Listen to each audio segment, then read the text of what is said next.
They handed me the worst of the 4 elements in front of every demon noble in the throne room and waited for me to do something with it. But I need to go back a few minutes, before the dirt, before the laughter. Back to the moment I was crawling across the floor with a wound in my leg that would not stop bleeding, dragging myself toward the only person in the room who mattered. The hero was already dead. His body lay face down near the base of the throne, the Demon King's sword still buried in his chest. The Demon King stood over him, upright only because he had forgotten how to fall. The hero's holy sword was lodged in his side, and the 4 gemstones set in its hilt were pulsing with light. Red, blue, green, brown, each one eating him alive from the inside. I reached him. I grabbed the edge of his cloak and pulled myself up to one knee. He looked down at me, and the first thing he said, the first words out of his mouth, while 4 elements were dissolving his organs, was whether I was all right. That was who he was. A century together, and he still checked on me before himself. I told him we had won. I told him the hero was dead. He already knew. He was not looking at the body. He was looking at me like a man memorizing a face he might not see again. The wound was beyond healing. Victoria tried. She knelt beside him and pressed both hands against the entry point, pouring every restorative spell she knew into the gap. The light flared and died. The elements inside him were stronger than anything she could counter. Glen tried next, the way Glen always tried things, with force. He grabbed the sword's hilt and pulled. The gemstones flared. The elements held. They were protected by something older than any of us. As long humans still believed in their hero, the elements could not be destroyed. The Demon King raised one hand. Everyone went quiet. He told us what the elements were. 4 original elements, older than the demon realm, older than the human kingdoms, embedded in the hero's sword across generations: fire, water, wind, earth. They were the reason the hero had been able to wound him at all, and now they were the reason he was dying. He said he would seal himself, turn his own body to stone to halt the damage. It would not heal him. It would stop the clock. He would sleep, not dead, not alive, until someone found a way to undo what the elements had done. Then he gave his last order. His voice did not shake. A century of command had stripped the tremor out of him long before tonight. The 4 elements were ours now. 1 to each general. Master them, use them, conquer the human world in his name so that when he woke, there would be something worth waking to.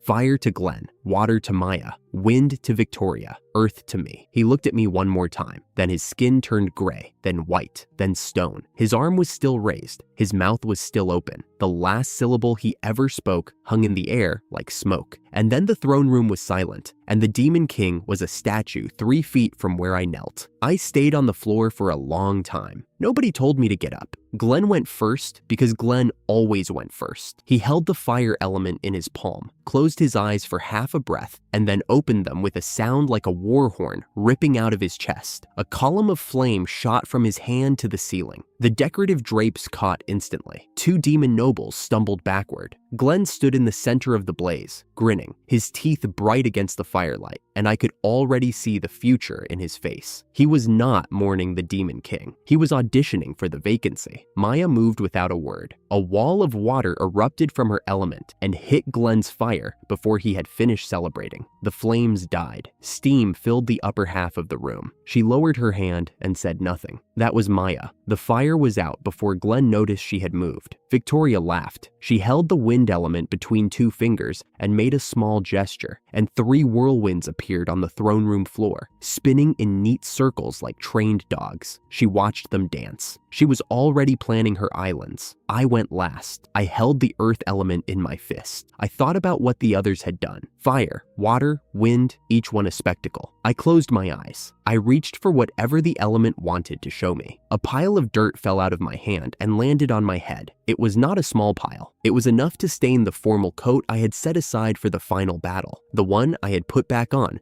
because I thought tonight mattered. Brown dust ran down my face and settled in the creases of my collar. I stood there, blinking, with soil in my hair and the Demon King's stone body 3 steps behind me. The throne room laughed. Not all of them. Not the Demon King's old guard, but enough. Glen's laugh was the loudest, a full, open, delighted sound. The kind of laugh that comes from a man who has just confirmed something he already believed. Maya's mouth twitched. Victoria covered hers with one hand and turned away, which was worse than laughing because it meant she did not want me to see her face. I stood in the middle of that sound, and I thought about the Demon King's hand on my shoulder a century ago in the endless stone cave when we were lost and starving, and he told me we would find the way out because I was the one who always found the way out. The laughter faded. I did not move. I did not speak. I narrated the moment to myself later as if it had happened to someone else, because that was the only way I could carry it. I left to clean the dirt off. I washed my face. I changed my coat. It took maybe 10 minutes. When I came back, the war council was already over. Glen had the army, all of it, every regiment, every commander, every supply line. Maya had the treasury and the right to forge the communication orbs that would keep the four of us connected across the human world. Victoria had the magical items, weapons, artifacts, tools, and was packing them for the Western Islands before I had even sat down. The table had maps on it. 3 routes were drawn in red ink. None of them were mine. I asked why my share was empty. Glen did not look up from the map. He said I was useless. He said it plainly, the way you say a fact that does not require debate. Then he said the Demon King's defeat had been my fault, my strategy, my plan to split the forces, my failure. The others had finished the hero's companions, while I stood beside the throne and watched our king die. I told him the split was the only reason any of us survived. If we had stayed together, the hero would have taken all 4 of us. Glen shrugged. Maya called a vote, 3 against 1. She framed it as a rational allocation. Resources should go to those who can use them.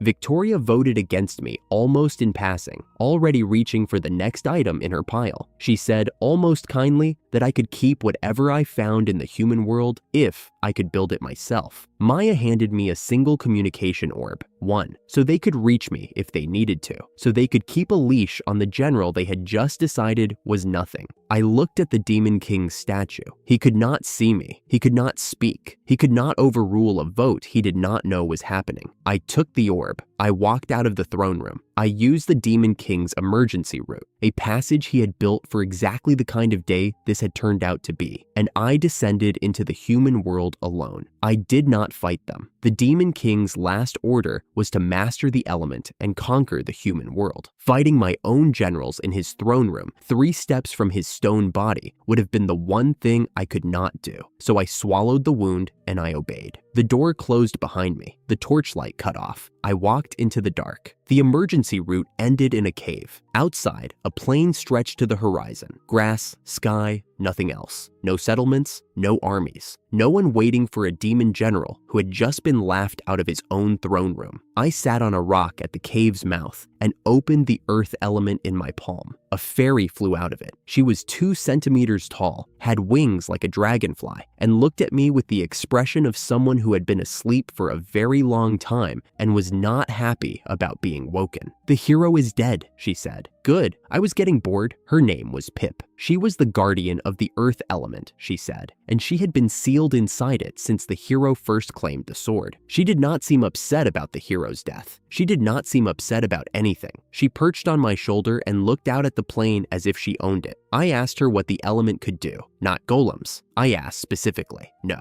Not earthquakes. No. Not petrification. Not stone walls. Not anything that could win a battle or hold a fortress. No, no, no. What the element did was show me soil. I pressed my hand against the dirt at the cave's mouth, and a transparent display appeared in my vision. Nutrition, air permeability, water retention, ability. The soil here was brown, average in everything, good at nothing. The display was clear, precise, and completely useless for conquering a continent. I said the word out loud, useless. Pip turned her head on my shoulder. The sarcasm dropped off her face for one breath. "Soil controls life," she said. "It has, and always will." I did not understand the line. I noted that she was not joking. The cave went quiet. I thought about the throne room. I thought about the Demon King in stone. I thought about Glen's laugh and Maya's vote and Victoria turning her face away. I put the element back in my coat. Pip stayed on my shoulder. We walked out onto the plain. The village was called Node. It was the first human settlement I found, a cluster of low huts at the edge of a dead-looking field, the kind of place that existed because people had to live somewhere, and this was as far as they had gotten before giving up.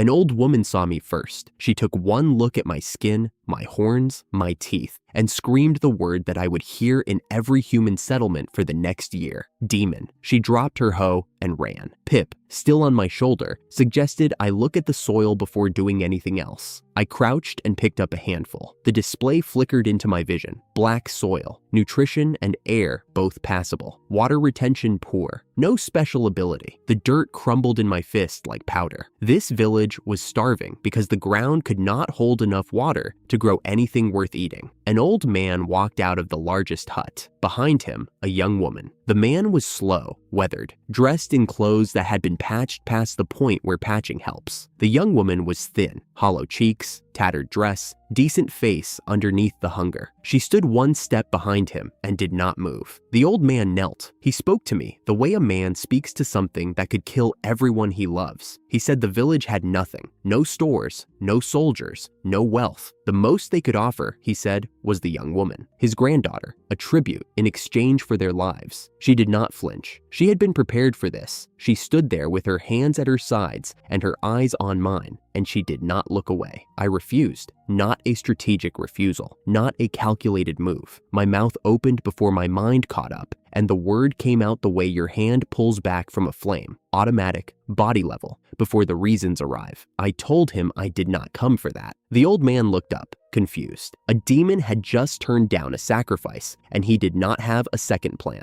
He asked what I came for. I looked at the soil in my hand. I looked at the field behind the huts, cracked and pale and empty. I thought about the Demon King's last order and the dirt that had fallen on my head and Pip's words about soil controlling life. I held out the dirt. I told him I would save his village. I would improve the soil. I would make something grow where nothing had grown in a year. I told him my name was Adrian. I told him I was a demon and I would cooperate with his people. The chief did not understand the offer. He knelt there, looking at the dirt in my palm, trying to find the trap in a sentence that did not have one. His granddaughter stood behind him, watching me. I did not know her name yet. I did not know that in 2 phases she would tie her life to mine by oath. I did not know that in 14 phases I would love her. I did not know that in 15 she would die in my arms, asking me to save only the baby. I knew none of that. I only knew the soil was dry, the element was mine, and the laughter from the throne room was still in my ears. I knelt in the dirt of the worst field in Node Village and pressed both hands into the ground. I did not know whether what I had just done was kindness or shame. I still do not. The turnips grew in 5 minutes. I fell in 6. Pip told me to look at the field, the worst plot in the village. The soil display flickered into my vision when I pressed my palms into the dirt. Water retention poor. I slid it up to the middle of the range. 10 mana. The soil darkened under my hands, loosening deeper than the surface, down into the packed clay that had been strangling the roots for a year. The chief came back with turnip seeds faster than I expected from a man his age. Hannah planted them while I knelt there, pressing each seed into the furrows without asking where to put them. Now push the growth, Pip said from my shoulder. I felt the skill activate. Growth promotion. 3 sub-skills running at once. Water, nutrients, sunlight, all of them pulling from my mana at the same time. Pip had not mentioned that part. The cost was not 1 draw. It was 3, layered, each one carving a channel out of me like 3 rivers draining the same lake. The seeds cracked open. Green shoots broke the surface in seconds. The leaves unfurled like hands reaching for something they had been promised. The turnips swelled in the furrows, pushing the soil aside, pale and heavy and real. And then the lake ran dry. The mana left my body the way blood leaves a wound you do not notice until you look down. My legs went first, then my arms. The field tilted sideways, and I hit the loam face first, cheek pressed into the soil I had just enriched. Surrounded by waist-high turnip leaves I could not see because my eyes would not stay open. The last thing I heard before the dark closed in was the chief shouting my name and Hannah's feet hitting the dirt as she ran toward me. A demon general of the Demon King's court, face down in a turnip field, completely defenseless. If any human in that village had wanted to kill me, they could have done it with a shovel. None of them did. I would find out why when I woke up. I woke to the smell of soup. The room was small, rough walls, a straw bed, a window that let in one bar of gray light. Hannah knelt beside the bed with a wooden bowl in both hands. The steam carried the turnip smell straight into the back of my skull. My arms felt like they belonged to someone else. I sat up and took the bowl. Turnip chunks, a little salt, water from the well. The warmth spread from my throat down into my chest in a way I had not expected. The first meal I had eaten in the human world, made from a crop I had grown,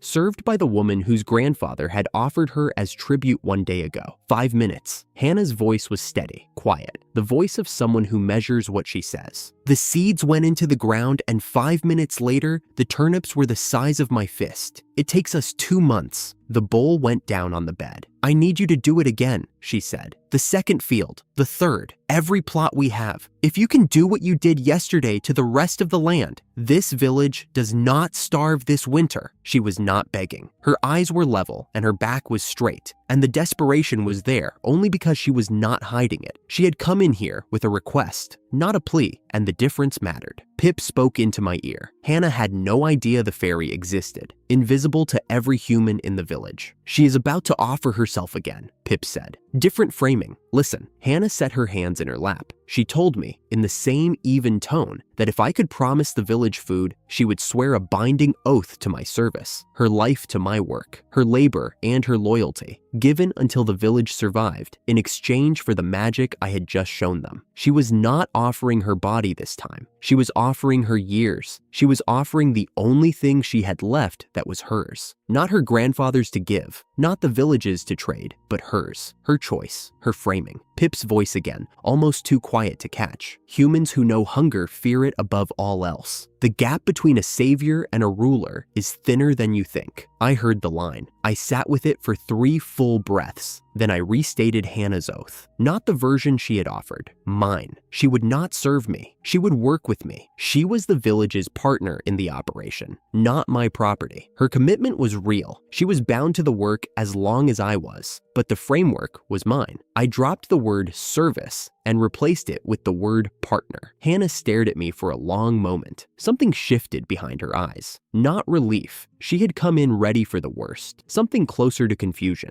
She had prepared for a demon who would take, and she got one who rearranged the terms. Why? The word came out small. I picked the bowl back up. The soup was still warm. I did not answer the question because I did not yet have a good answer. I told her to show me the second field. The second field was worse, soil dry enough to crack under my boots. Weeds had taken the few spots where water pooled, and they looked more alive than anything the village had tried to plant. I pressed my palm into the ground. Nutrition passable, air passable, water retention poor. 15 mana to fix it. The cost went through me like a slow pull at the base of my skull, but I stayed standing. The field darkened under my hands. The sky opened without warning. One moment the clouds were gray and flat. The next, the rain hit like a wall. Pip's voice cut through the downpour. Weed it, now, while the ground is soft. I knelt in the mud and started pulling weeds with my bare hands. A heavenly general of the demon court, on his knees in the rain, tearing crabgrass out of a field that would grow turnips for 20 people. Pip was on my shoulder, wings tucked flat, completely dry under the brim of my collar. She did not offer to help. She offered commentary. Think of it as practice for domination, she said. My clothes were soaked through inside 10 minutes. The mud climbed past my wrists. The weeds had roots deeper than they had any right to, and every third pull brought a clod of soil with it. I had held the western flank of the Demon King's army for 3 days without rest, and I was losing a war against crabgrass. The chief arrived with compost. Hannah planted seeds behind me as I cleared. Villagers I had not met carried buckets along the furrows. Nobody spoke to me. They watched me work the way you watch someone prove something. 2 hours. The field was done. I stood up, mud to my elbows, hands shaking. The chief offered me the elder's bath, one proper tub heated by a wood fire in a small room off the largest house. The hot water hit my shoulders and the tension came out of my back one knot at a time. I closed my eyes. For 30 seconds, the throne room was quiet. The door opened. Hannah stepped in. She was wrapped in a bath linen from her shoulders to her knees, hair pulled up, holding a cloth and a bar of rough soap. She knelt at the edge of the tub. "Let me wash your back," she said, "for what you did today." Every muscle in my body went still. She was trying to repay me the only way her village's economy had taught her, something personal, something close, something that closed the distance and made the transaction feel settled. I stood up.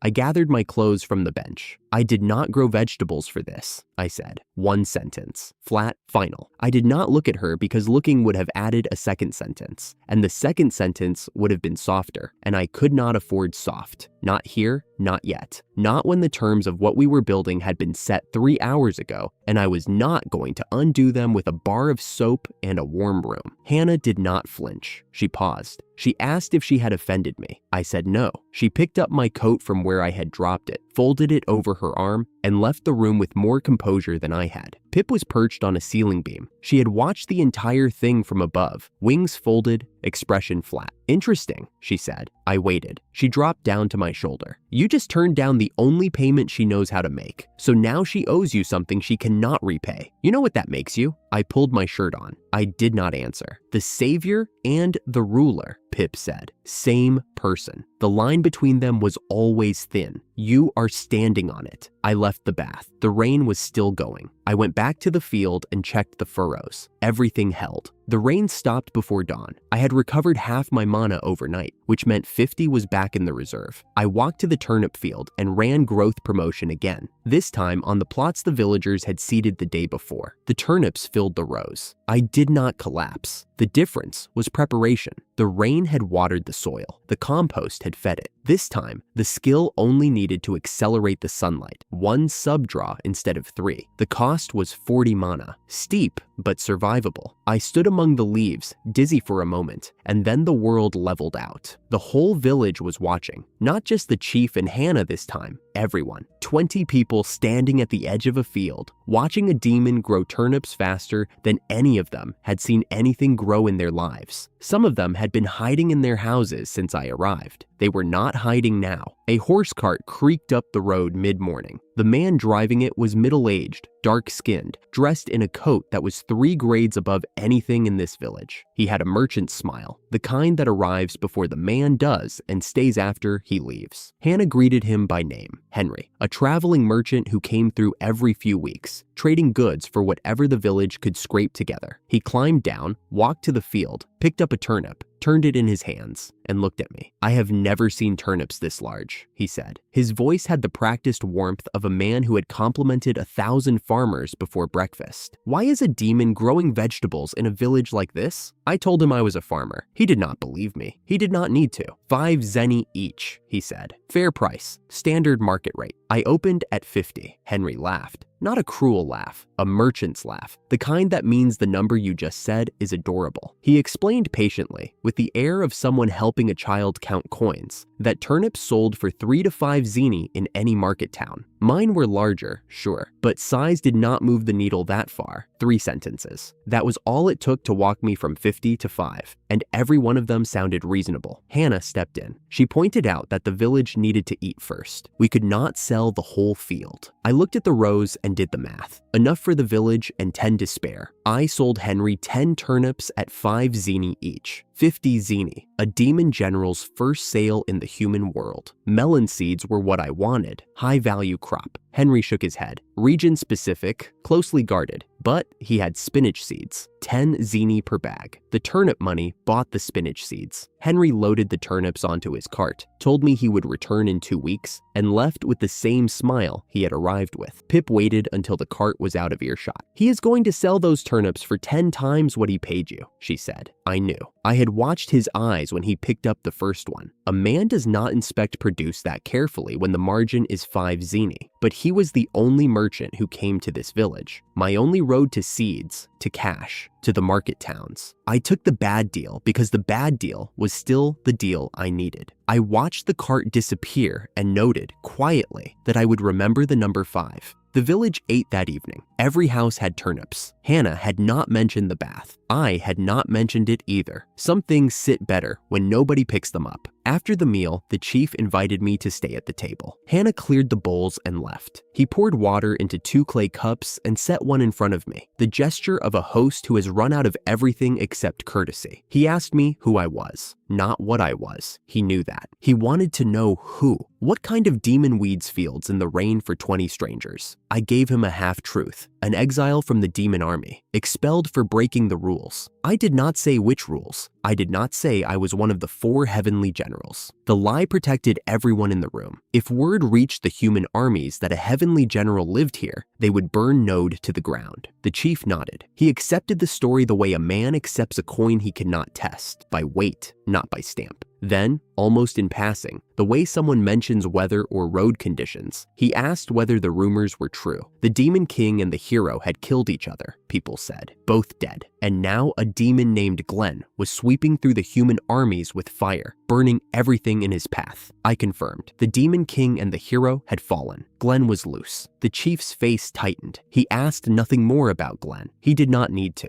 The name was enough to make a village chief in a settlement of 20 people understand what kind of world he was living in. I sat there after the chief went to bed. The lamp was low. Pip was on the windowsill, legs dangling, wings folded. She watched me the way she watched everything, with an expression that said she already knew what I was thinking and found it predictable. Glen was out there burning armies. He had the soldiers, the resources, and the respect I had lost in the throne room. He was conquering the human world the loud, spectacular, undeniable way. And I was sitting in a lamplit room in a village of 20 people, with mud still under my fingernails. 50 zeni poorer than I started because I had traded my turnips for spinach seeds. The jealousy was not new. It had been in me since the throne room, but hearing his name from the chief's mouth, spoken in fear, spoken the way humans speak the name of something that cannot be stopped, that put a point on it. The cot was narrow. The ceiling was low enough to touch. No vow to surpass Glen. No promise of revenge. No oath sworn into the dark. Just the fire he was using and the dirt I was using and the distance between them. Pip said nothing. She already knew. 1 week in, and the element had not moved. I had been working the fields every morning since the spinach seeds went into the ground. Water retention, nutrient balance, aeration, 1 slider at a time, never all 3 draws at once. I was getting efficient. That was the problem. Efficient was not growing. 6. Pip was perched on my shoulder, legs crossed, watching the rows of spinach like they owed her money. I had not asked. You have the respect of 6 people. She counted them off without looking at me. The chief, Hannah, the woman who brought compost last week, the man who carried the water buckets, 2 others who watched you weed in the rain and decided you meant it. I stood up from the furrow. 20 people in this village. I saved them from starving. I grew their food in front of their eyes. Gratitude is not awe. Pip stretched one wing. They ate your turnips. They are glad you are here, but most of them still go to sleep wondering when the demon will stop farming and start doing what demons do. 6 is your real number. The element drew power from the awe of the people near its bearer. Respect counted. Fear counted. Both fed the same meter. Growth promotion sat at level 1. Level 2 required more. 6 out of 20. A week of work, and more than half the village still kept its distance. I asked Pip how many I needed. She told me the threshold depended on depth, not count. 10 people who thought I was impressive would do less than 4 who genuinely believed I was necessary. The worst mechanic I had ever heard. I went to the chief's house. I needed a non-magical fertilizer, something that did not drain 40 mana every cycle. Bone meal, the chief said. Dried animal bones, ground to powder, mixed into the topsoil. Works slower than magic, but it holds. The village had no livestock, sold off after the conscription.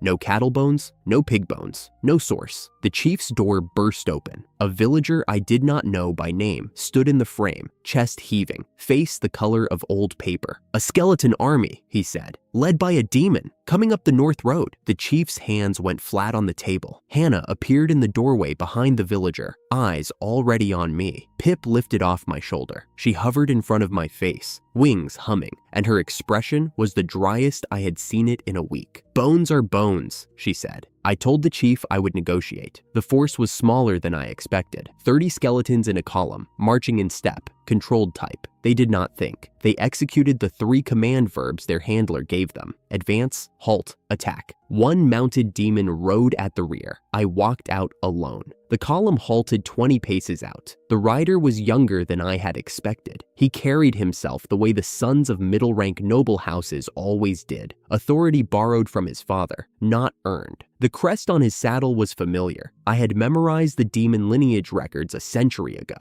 I told the column the village was not available. Then I gave my rank, not theatrically, just plainly, one of the 4 heavenly generals. The demon king's strategist. The rider went still, 4th son of a house I recognized. He slid down from the saddle and studied me the way a man studies a bad map. He asked why a heavenly general was standing in a starving village wearing farmer's clothes. I told him a version of the truth: conquest through agriculture, not war. He mentioned his older brother's name, Drake, a family that served Glen's faction, the one burning human armies since the Demon King's sealing. Glen's doctrine was extermination and plunder. Mine, standing in linen with soil on my boots, was the opposite. Then the rider said the thing that mattered. There was a rumor, he told me, that the general called Adrian had betrayed the Demon King and died fighting the hero, a dead man. That was what the court believed I was. He looked at my clothes, at the village behind me, at the absence of an army. He decided the rumor was the truth. The order came in one word. The skeletons shifted from march formation to attack. 30 sets of empty eye sockets pointed at me. I sighed. Hannah heard it from the village gate. She was already running toward me with the axe. Hannah reached me before the first skeleton did. She held the axe out, handle first, grip steady, no hesitation. I took it. The wood was familiar. My hand remembered the weight before my arm did. 30 of them. No independent thought, no tactical adjustment. The controlling thread ran through each spine,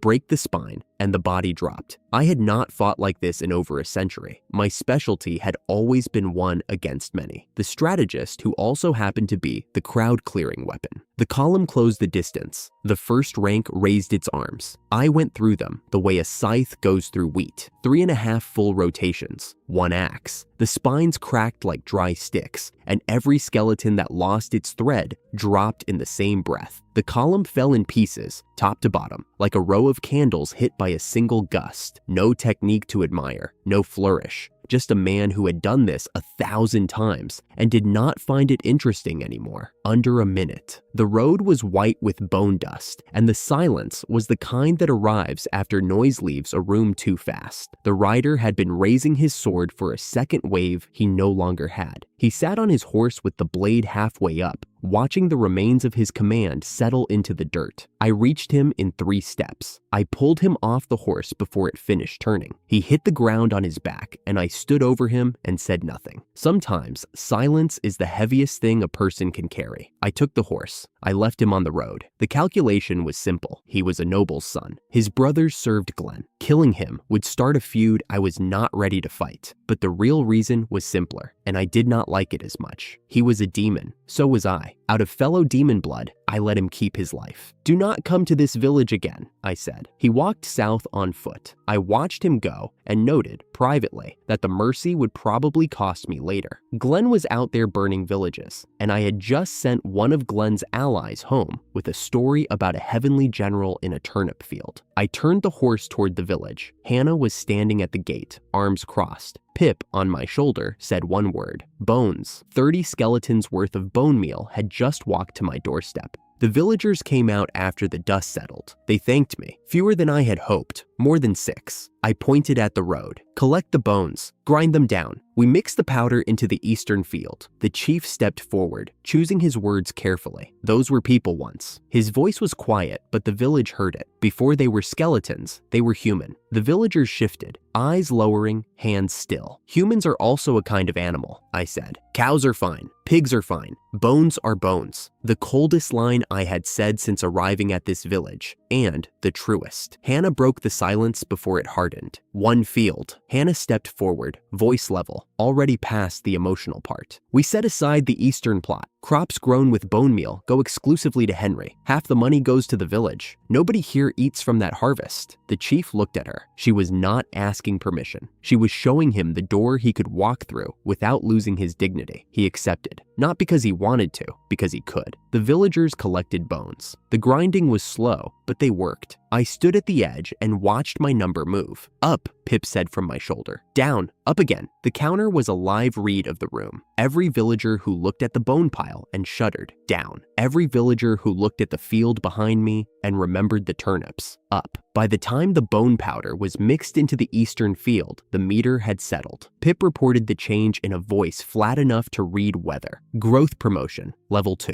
unlocked. The number was higher than 6 now, not by much. But the direction had changed, and the direction was the thing that mattered. 2 weeks passed. The bone meal field produced its first spinach under level 2, and the leaves were darker and thicker than anything the first planting had given me. Henry's cart arrived mid-morning. Same coat, same smile. Hannah had cooked a single leaf in butter. She set the plate in front of him without ceremony. He ate. He chewed slowly. His eyebrows rose, and for one moment the merchant mask dropped, and the man underneath looked genuinely surprised. 20 zeni per leaf, he said. How many do you have? I opened the crate. Henry's smile thinned. The quantity was too much for a 2-week harvest from one small field. I could see him running the math and arriving at a number that did not add up. Hannah stepped in before the silence became a question. A third of the crate is promised to other merchants, she said. A lie. Henry was the only trader who came to this village. They both knew it. The negotiation continued anyway because the lie was not the point. The point was leverage. Henry saw through the bluff. He accepted the priority trade promise for half the crate instead because locking in the route was worth more to him than calling her on it. He paid 1,000 zeni. Hannah tied the coins in a cloth bag with the same knot she used on seed sacks. After the cart disappeared, she found me at the table, head slightly lowered. I lied to him, her hands clasped in front of her. Without asking you first, she was bracing for a reprimand. Your lie was better than the truth would have been. Do not apologize for winning. Something crossed her face. Not a smile, but close to the expression of a person who has just been told the thing they feared is actually the thing they are good at. She took the coins to the chief's house. I sat alone with the half crate that remained. Pip landed on the rim of the crate. Eat one. I looked at the leaves. Dark green, almost blue at the edges, thick enough to hold their shape. I had grown them, sold them, profited from them, but I had never actually tasted what I was making. I picked up a leaf. I bit into it. The taste hit me like a door opening into a room I had forgotten existed. Rich, green, a sweet undercurrent beneath the iron bite. The throne room had served feasts that cost more than this entire village, and none of them had landed like a single raw leaf from a bone meal field. I ate the rest, every leaf, standing at the table in the quiet of the chief's house, while Pip watched from the rim of the empty crate. My mana shifted. Pip noticed before I did. Her wings stilled, and that smug expression settled on her face. The one that meant she had been right about something she had not bothered to tell me. 110. She looked up from whatever only she could see. Your ceiling just moved. Eating a new kind of high-quality vegetable for the first time strengthens the bearer's mana permanently. The math settled into place. Grow the food, sell the food, eat the food, raise the ceiling, grow better food. A closed loop. The engine that would drive everything from this day forward. For the first time since the throne room, something inside my chest loosened. Not joy, not triumph. The private relief of a man who had been handed dirt and was beginning to suspect that dirt was the only thing he needed. I took one full breath. The air tasted like spinach and soil and something I was not ready to name. While I weeded, the world moved. I learned what had happened from 2 sources. Henry brought city gossip every other week, and Maya still kept the communication orb open when she felt like gloating. Between the two of them, I assembled the picture in pieces, the way you read a letter that has been torn up and dropped from a window. Carthus fortress had fallen. The human front line had collapsed 30 kilometers south in a single night. The demon army that took the fortress held a banquet in the Great Hall, while human bodies were still being dragged out of the corridors. Glen sat at the head of the table. He was not calling himself Demon King yet. He did not have to.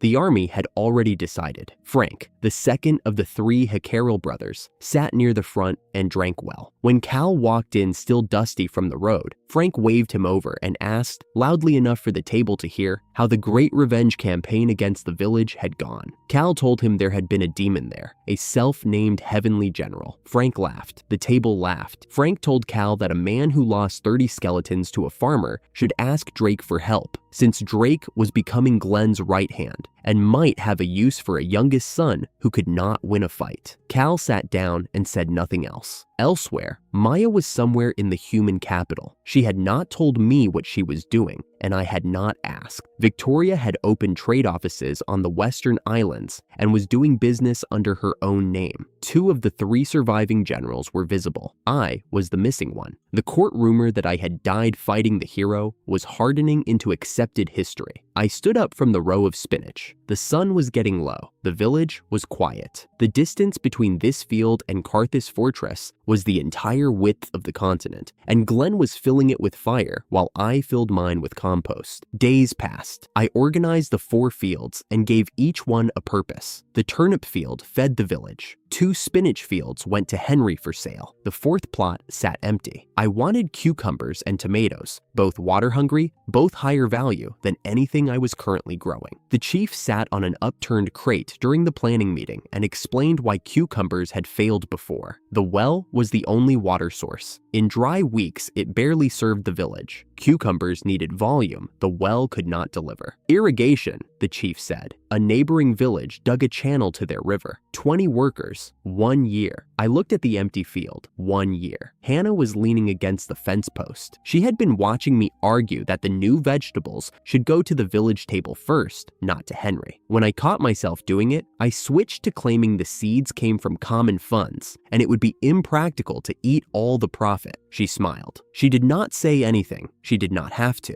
The meeting broke apart. The chief led me outside. A small group had gathered near the front of his house. 5 or 6 villagers, some of them elderly, some children. A young woman stood in the center, holding a baby wrapped in a cloth against her chest. She spoke to me directly. Her voice was quiet and steady, and I remembered it more clearly afterward than anything Glen ever shouted from a throne. She told me that the night before my turnips arrived, her milk had stopped. Her husband had died on the front lines. The village food was almost gone. She had been preparing for the worst. She did not say what the worst was. She did not need to. My turnips reached her in time. Her baby was alive. She said she would be afraid of demons for the rest of her life. She said she would also be my ally for the rest of it. I stood there with the sun on my face and the baby looking at me without any opinion at all. Pip lifted off my shoulder and hovered at eye level. 20, she said. The counter had crossed the threshold. A new skill opened in the earth element, terrain change, a 100-meter radius,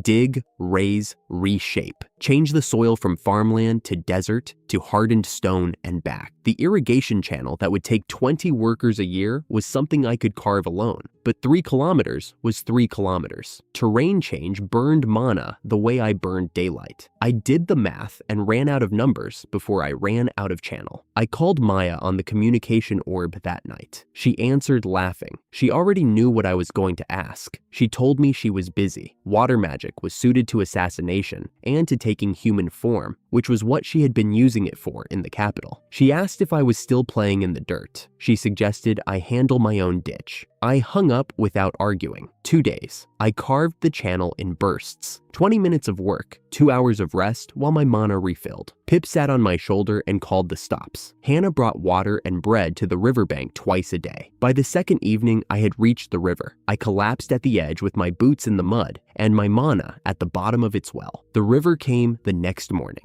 It ran down the channel and pooled at the base of the 4th field like it had always been there. The cucumbers went in the same week. The cucumbers and tomatoes produced. Hannah proposed a trip to Penhollow. The problem was obvious. A demon walking into a human port city was an incident. I could fight my way in and out. I could not buy anything afterward. Hannah had the solution. She gave me a pendant of service, a plain wooden disc on a cord, the kind bonded retainers wore. I wrapped a scarf across my lower face, rolled my shoulders inward, and walked 1 step behind her. A hired foreign guard carrying no weapon and speaking only only when spoken to, a heavenly general of the Demon King's army, walking through a human city gate under a village girl's authority. The gate guard asked Hannah one question. She answered without hesitating. He waved us through. The market was loud. The smells were overwhelming after months of turnips and river mud. Hannah led me through the food district like she had memorized a map she had never seen. We found Henry's stall. It was surrounded by buyers 3 deep. A placard above the crates read something about the Mages Association certifying the spinach for increasing a human's magic power ceiling. The turnips were marked at 25 zeni each, the spinach at 200. I had been selling them for a fraction of that. Henry looked up from the crowd and saw us. The color left his face in stages. He pulled us to the side of the stall. He talked fast. He told us that demand had forced his hand, that prices climbed on their own, that he had been planning to pay the difference on his next visit to Node. He had not been planning to pay the difference. Hannah watched him the way she watched a goat that had gotten into the wrong field, patiently, without malice, with a fence already built in her mind. I could have ended the arrangement. Henry had built the customer base. Destroying Henry destroyed the customers. I filed him under leashed and said nothing. He would keep selling. He would stop inflating. And if he inflated again, the leash would tighten. Henry, desperate to smooth the silence, pulled a small wooden hair ornament from under his counter. He offered it to Hannah. She took it and turned it over in her fingers. Her expression changed. "My mother had one like this," she said. Her voice was not sad. It was the voice of someone touching a wall they thought had been torn down. Henry gave me change on a payment I had not overpaid. I took the coins. Outside the stall, with the market noise covering us, I told Hannah I had ordered the ornament from Henry as a thank you gift. She looked at me. She did not believe me. She put the ornament in her hair. She smiled. Hannah decided we were going into the Mages Association. The front room was cluttered with old texts and stacked artifacts. A communication orb on the desk lit up as we entered. The voice that came through it was thin, nasal, and immediately unpleasant. The speaker introduced himself as Gintel. He called our vegetables fraudulent and told us to leave. He looked at me through whatever the orb showed him and called me shabby. Hannah was already turning toward the door. Then a voice came from the inner hallway. Quick, excited, jumping between subjects the way a bird jumps between branches. A woman came through the doorway, short, tan-skinned, wearing a pointed hat with brass goggles pushed up on the brim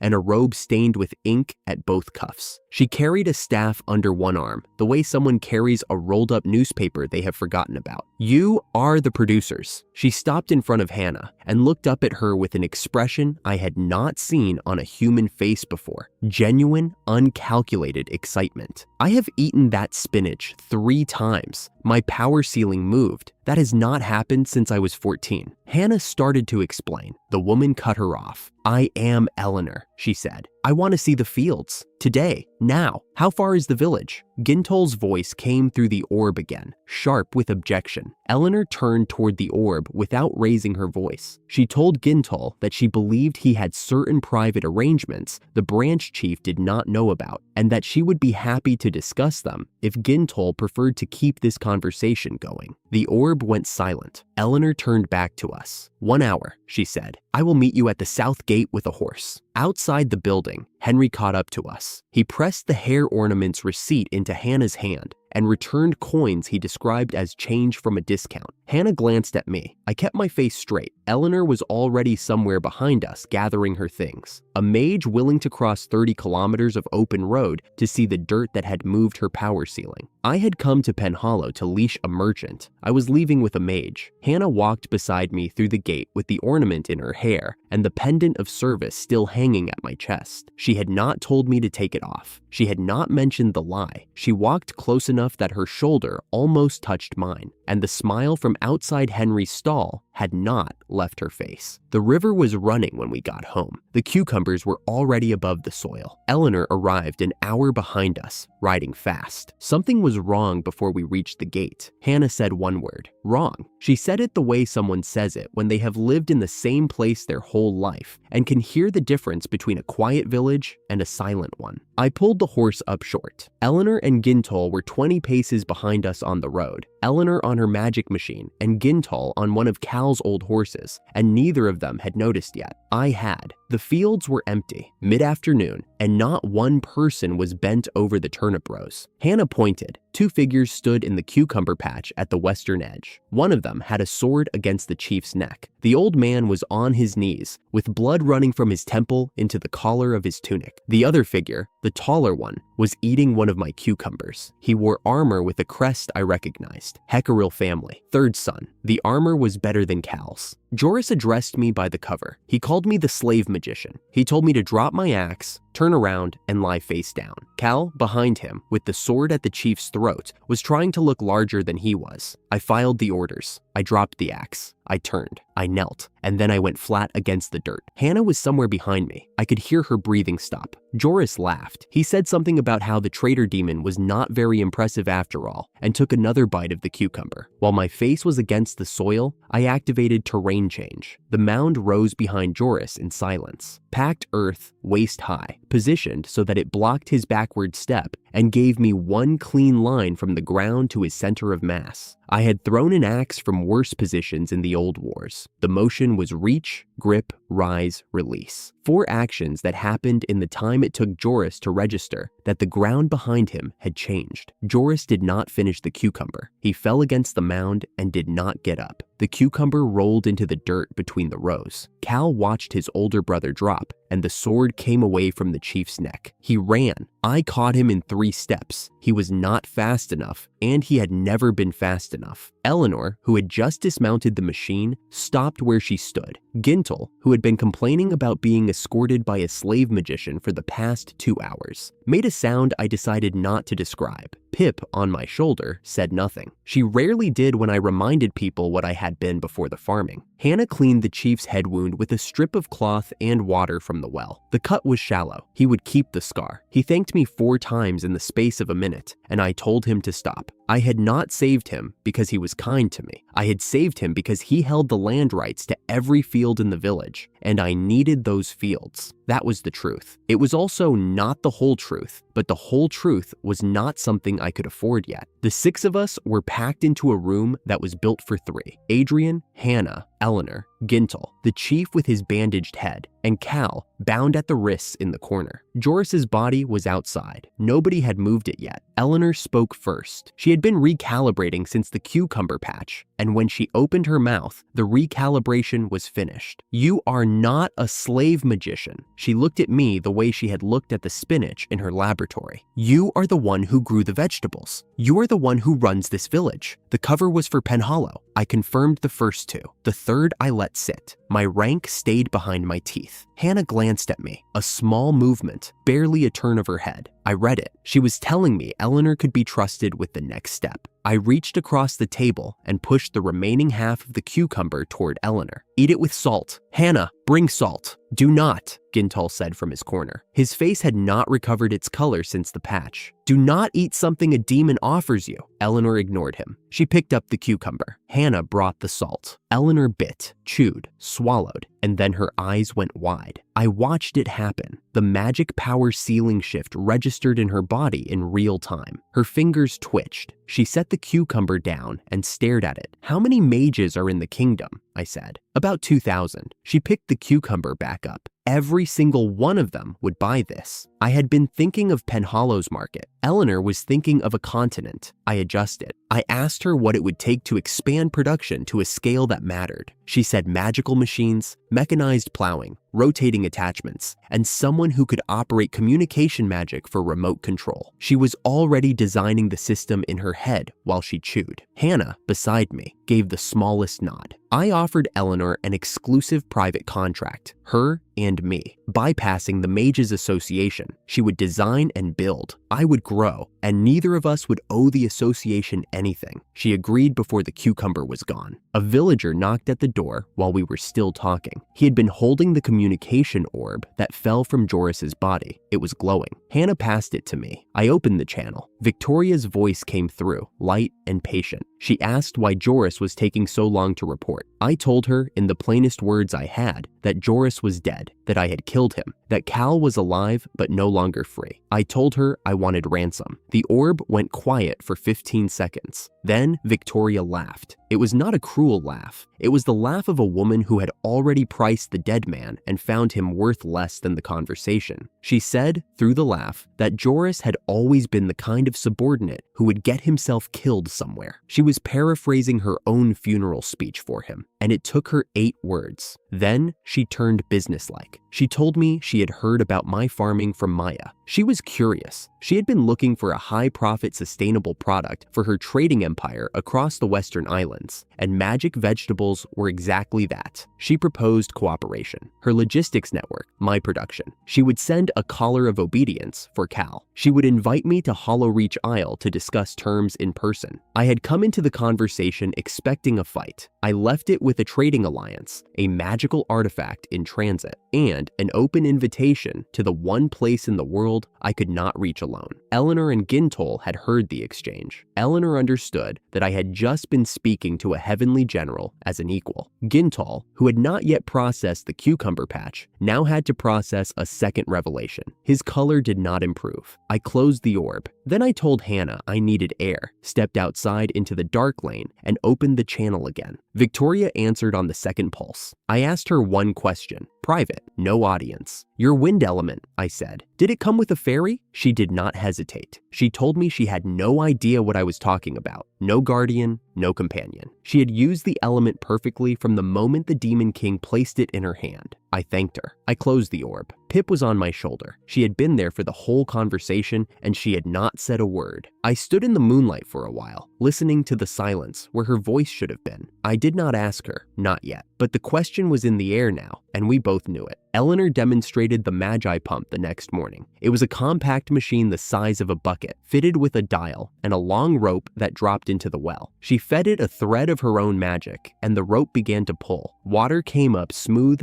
fast, and adjustable. Pip landed on the rim of the well and watched the water rise. She said one line about how the Demon King's palace had used these for the bathhouse showers. Her voice was the same dry deadpan she always used, but the sentence hit me in the chest anyway. I blinked. Eleanor did not notice. I asked Eleanor about scaling. She said plowing, harvesting, and irrigation could all be mechanized with rotating attachments on the same base frame. Wheeled platforms instead of bipedal golems. Cheaper, faster, and operable by anyone with a baseline of magic training. She needed Gintol's communication expertise for remote control, but she could work around his absence. We walked the fields together. The chief followed us, his head still bandaged, signing papers as we went. I told the assembled villagers what was happening. Node Village was becoming Node Farm. Commercial agriculture. My name on the contracts. Eleanor as the exclusive engineering partner. The chief bowed. The villagers watched. No one objected. They had watched me kill a demon noble in their cucumber patch the day before, and the man with the sword on the chief's neck was tied up in their barn. Objections were not in season. Gintol left at noon.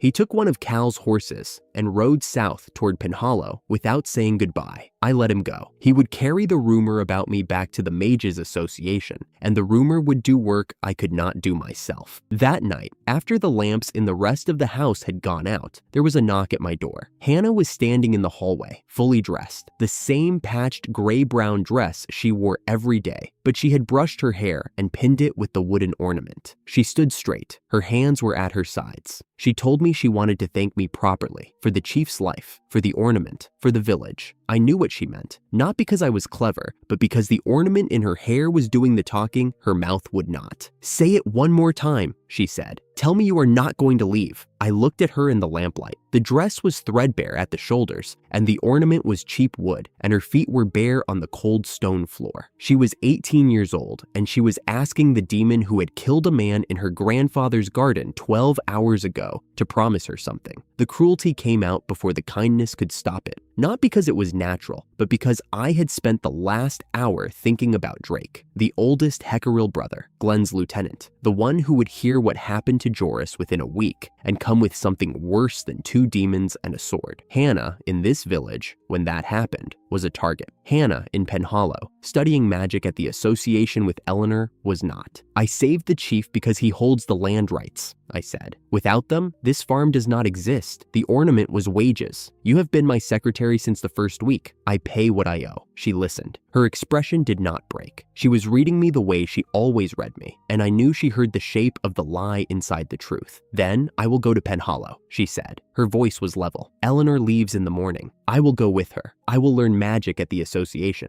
When I come back, I will be useful enough that the wages make sense. I nodded. That was what I had been planning to suggest. Hearing her arrive at it on her own terms was worse than saying it myself would have been. She turned and walked back down the hallway. The ornament stayed in her hair. The door she did not walk through stayed open for another 3 seconds before I closed it. I stood in the room for a while after that. Pip was asleep on the windowsill, or pretending to be. The lamp burned. The fields outside were dark and quiet, and full of things I had grown from nothing. I had hurt her to keep her safe. That was the calculation. Whether the calculation was worth the cost was a question I could not answer yet and might never answer. Hannah left at dawn with Eleanor. I watched them go from the edge of the field. Eleanor on the magic machine, Hannah on horseback, 2 figures getting smaller on the southern road. Then I turned and walked to the barn. Cal had been tied up in there for 2 days. He expected to be ransomed. His family, the Heckerill house, could pay 1,000,000 zeni for a demon noble's life. He told me this with the confidence of a man who believed his name was his value. I sat on a crate across from him and ate a cucumber. I let him finish talking. Then I told him the ransom would be paid by him, not by his family, by his body, working the fields of the farm his brother had died trying to take. He made a noise that was somewhere between a laugh and a wail. He told me it was ridiculous. A demon noble working as a laborer for a village of humans. He said the word impossible as though it still meant something. I told him the collar of obedience would arrive from Victoria by the next morning.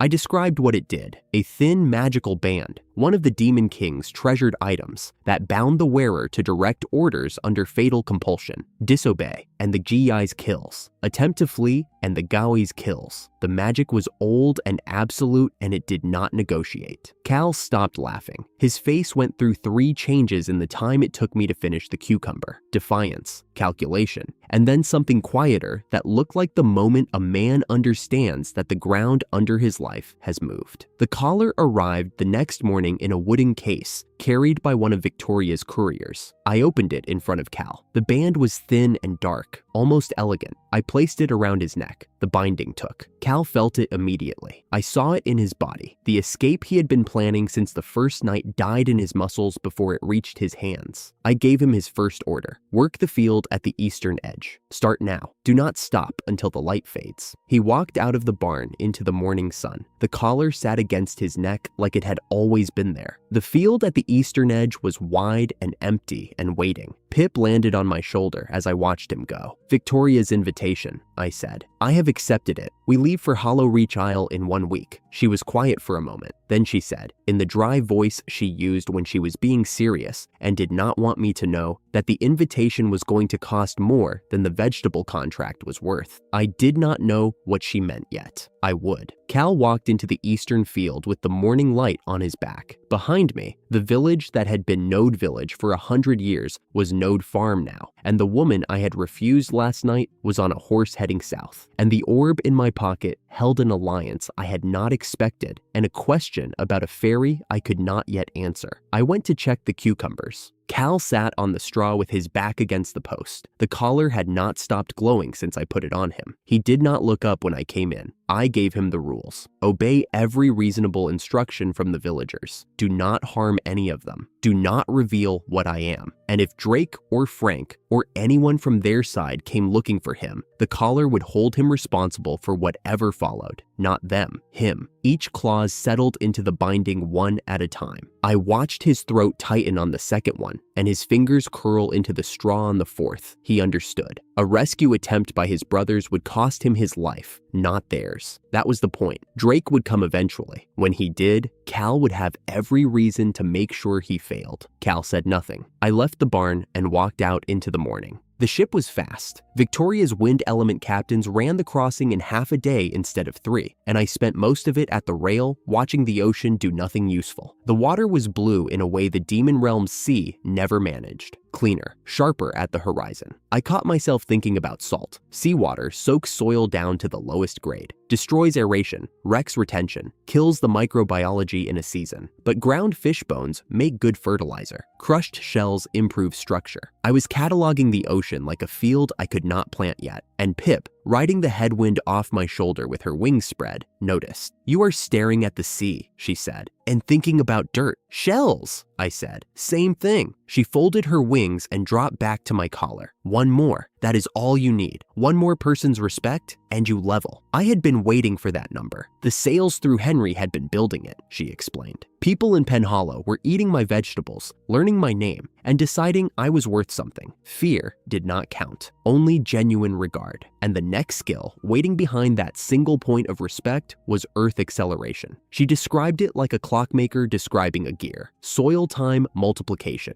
anywhere from 2 to 100 times the natural rate. Permanent once cast. No ongoing mana cost. But it did not bring water. It did not bring nutrients. It sped up whatever was already happening in the ground, including decay if the ground had nothing left to give. I filed the mechanics. Then, because I had been carrying the question since Victoria told me she had no fairy, I asked Pip whether the hero had ever asked her for advice. The pause was longer than her usual pauses. One full breath of sea air between my question and her answer. "The hero," Pip said, "was not interested in me. That is all." I watched her face. She was looking at the horizon, not at me. The sentence was flat and complete, and left a door shut behind it. 2 mysteries now. Victoria had no fairy with her wind element. The hero never engaged with his. Pip was the only guardian fairy any of the 4 elements had produced. I did not push. If I pushed too hard, the fairy who knew more about this element than I ever would might decide I was not worth staying for. I went below to my bunk and thought about soil until the light through the porthole turned gold. Hollow Reach Isle was louder than I expected. The dock alone had a dozen languages running at once. Dark-skinned merchants hauling crates alongside half-demons with filed horns. Dwarf workers rolling barrels twice their height. Halflings selling spice out of cloth bundles on the ground. The island had decided, apparently, that it did not belong to either the demon realm or the human kingdom. It had chosen a third option. I filed that too.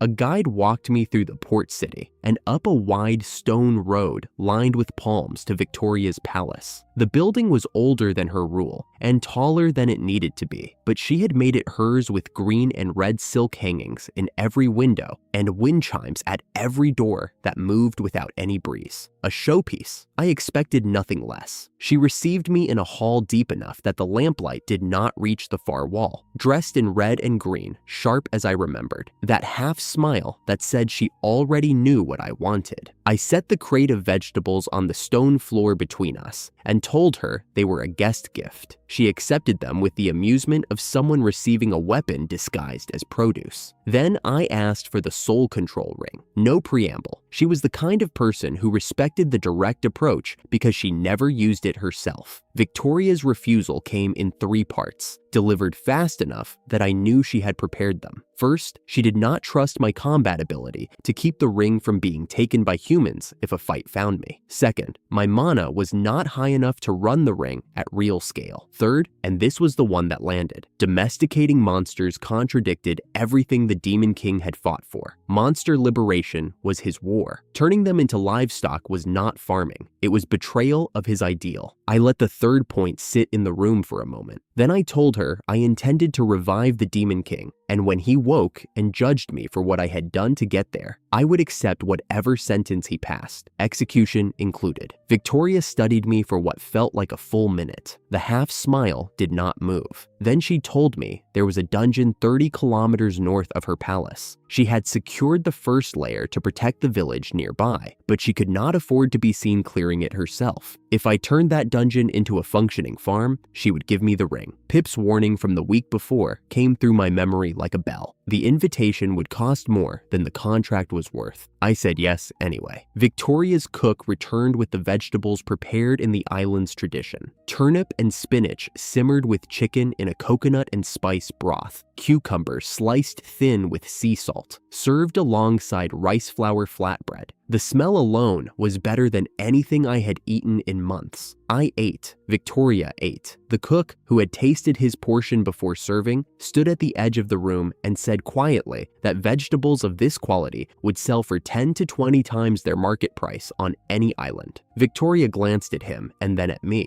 She told me, in the same businesslike tone she used for trade figures, that her mana ceiling had just risen from a single meal. She laughed once, short, genuine, surprised out of her. Absurd, she said. This is genuinely absurd. Pip, still in my pocket, vibrated once against my chest. Then her voice came through the fabric. You leveled Earth acceleration. The skill settled into me the way the others had, quiet and total. The dungeon assignment had just become significantly shorter. Victoria watched my eyes. She had seen the shift. I was certain of it, but she did not ask what had happened. She picked up another piece of flatbread, dipped it in the broth, and continued eating. Her not asking was worse than asking. It meant she already knew what a level up looked like and had decided that letting me keep the secret was more useful than forcing me to share it. I slept well that night in a guest chamber with silk sheets and a window that looked out over the harbor. I did not belong in this room. I resolved to clear the dungeon as quickly as the 5 layers allowed and leave this island before Victoria found more ways to make me useful. Victoria's wind carriage carried me 30 kilometers north through jungle by mid-morning. I spent the ride looking at the soil from the window. Red, high iron content, low nutrition, poor aeration, good water retention. Usable if you knew what you were adding and had time to add it. The trees above were broadleafed and fighting each other for sunlight, which meant the canopy ate most of the rain before it reached the ground. A challenge, not impossible. The carriage stopped at the edge of Coleridge Village. Small, walled, surrounded by jungle on 3 sides, and a steep ravine on the 4th. The kind of place that existed because something nearby was worth defending. Vince met me at the gate, round, sweating, talking before I had both feet on the ground. He introduced himself as captain of the defense force, bowed 3 times more than necessary, and walked me past the village without showing me a single building, straight to the dungeon entrance. The first layer had been converted into a base camp. 30 soldiers, 3 cook fires, captured orcs in cages along the left wall, food stores in stacked crates along the right. The air smelled like torch smoke and boiled potatoes, and something mineral and old coming up from the layers below. 5 layers, Vince said, gesturing broadly enough to nearly hit a passing soldier. First one is ours. Second one is where my men rotate through and fight whatever comes up. Layers 3 through 5 are theirs, he pointed downward. Monsters. Thick. The boss at the bottom is a minotaur. Nobody has seen it and come back to describe it, but the orcs we have captured talk about it the way you talk about weather. It is just there, permanent. He sat me down on a crate and handed me a bowl of potatoes. They were interesting more than delicious. Vince admitted as much with a smile that said he had eaten these potatoes every day for a year and had stopped pretending they were good. The history is short, he said between bites. 3 years ago, a royal survey team found the sealed shrine the village had been guarding, broke the seal, found magic ore and magic stones inside, lost most of their party to whatever woke up when they opened the door, retreated. Lady Victoria took the first layer to protect the village. That is where we stopped. Because clearing the rest would mean killing monsters, I said. Vince nodded. And if the Demon King wakes up and asks who slaughtered his dungeon, Lady Victoria would rather the answer not be her. So the answer would be me. I filed the confirmation without commenting on it. Victoria had been precise about her distances from this dungeon, and every one of them pointed at me holding the consequences when the bill arrived. 5 soldiers and 1 mage, Vince said, wiping his mouth with his sleeve. That is what I can give you for the push into Layer 2 and beyond. The soldiers are experienced. The mage arrived yesterday. She knows plants better than anyone I have met, and she is a proper magic engineer. He paused, checked the tent flap. She should be here any moment, actually. The flap opened. I had been reaching for another potato. My hand stopped. The woman who walked into the tent had Eleanor's face. Exactly Eleanor's face. face, the same round features, the same hazel green eyes, the same build. She was standing 3,000 kilometers from Penhollow on an island I had arrived at yesterday, and she was looking at me with no recognition in her expression at all. I did not speak. She did not speak. Pip, in my pocket, drew one tiny breath and held it. The tent was silent, and the torches kept burning, and the woman who should not have been there stood in the entrance waiting to be introduced. I looked at her for too long.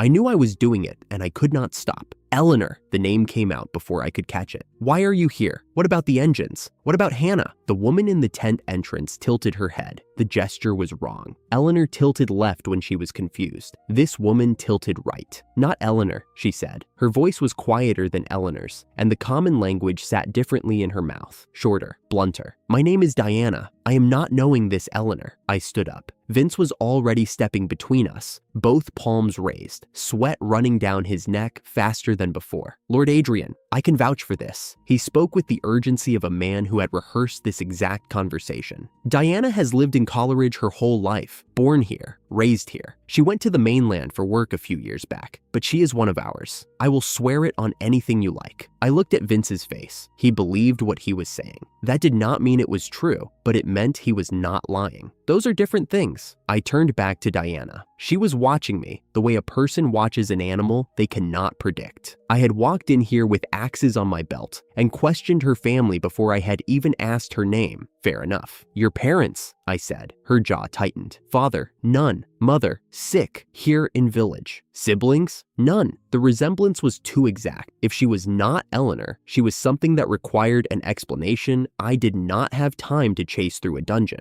I filed it. I would chase it later. Why does the dungeon need a farm? I asked. Diana's posture changed. The wariness did not leave, but something underneath it shifted. She was on familiar ground now. Mother sick, she said. Lady Victoria bring herb, special herb, only grow in place with much mana. Third layer soil, it glow. Mana strong there. Herb grow there. That is why. The word herb landed in my chest like a second heartbeat. Pip's warning from the ship. Victoria's invitation, the dungeon assignment, the herb. Every thread pointed at the same woman sitting in a palace 30 kilometers south and smiling her half smile. I did not press further. Diana had given me what she had. The rest was not hers to explain. Vince returned with 5 soldiers. I did not bother learning their names. They walked in with their chests high and their swords polished, and the particular confidence of men who had been told they were elite by someone who had never seen them fight. One of them, a narrow-faced man with a voice that carried, looked at me and then looked at the tent ceiling and said something about how interesting it was that one of the former heavenly generals was doing tunnel work while another ruled an island. The other 4 laughed, not loud, just enough. I picked up the hand axe, adjusted the grip, and told the team we were moving out. The narrow-faced soldier was still grinning as we descended. The second layer was what Vince had described.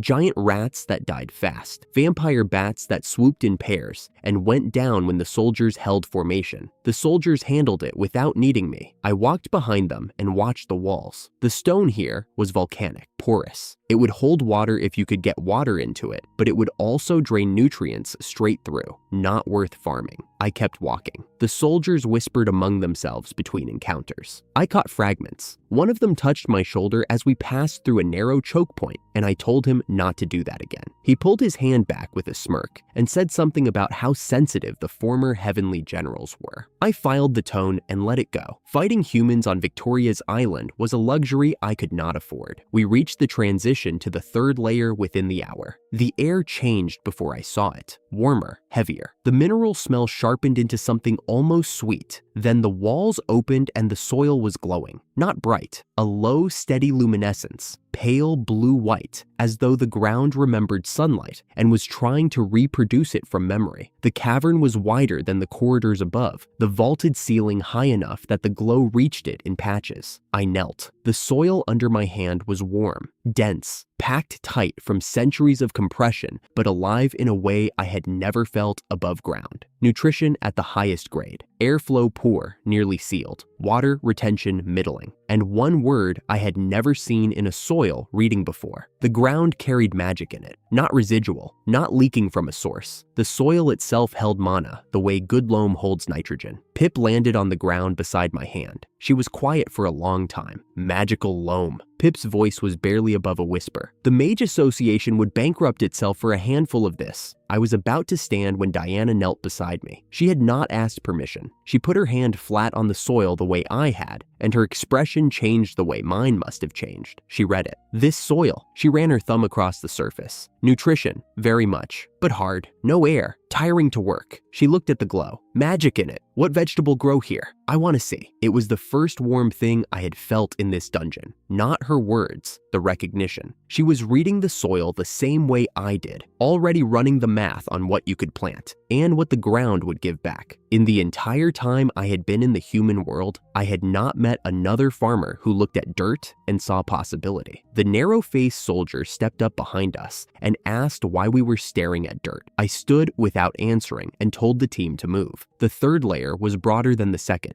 leeches near standing puddles. The soldiers dealt with them, but the wargs were wrong. Every dungeon I had entered in the demon realm, wargs ran in 3s or 5s. Here, they walked alone, spaced apart, eyes dull, moving toward the center of the layer as if something I could not see was pulling them. I filed the anomaly. We reached the underground lake after another hour, black and still. The ceiling glow reflected off its surface in pale, broken lines. One of the soldiers bent toward the water. "Do not drink that," I said. "Do not wash in it. We do not know what lives in it." The soldier straightened. He gave me the look that soldiers give officers who worry too much, and he stepped back. We stopped to rest. The soldiers sat in a loose ring and complained about the damp. Diana opened her pack and brought out potatoes she had prepared in the village. Small ones, wrapped in cloth, still warm from whatever magic she had used to keep them that way. She offered me one. I took it. I sat on a flat rock beside the lake and ate the potato and thought about the Demon King. He used to do this. On the long campaigns, before the war, before the hero, before the throne room and the sword and the stone, he would find a flat rock somewhere in whatever cave or field we were crossing and sit down and produce food from his pack and eat as if the world owed him a lunch break. I had spent a year with him in the endless stone cave, navigating by stars we could not see, half starving, arguing about which tunnel branch looked less lethal. He ate on every flat rock we found. I told him once that rocks were not tables. He told me tables were just rocks that had given up trying. I looked at the lake water. The reflection was steady. Pip nudged my arm. "You are somewhere else," she said. "I am right here." "You were not." I finished the potato and stood. The fourth layer was different. The soil was gone. Solid rock, flat artificial floor, ceiling low enough that I could touch it with my hand if I raised my arm. No glow.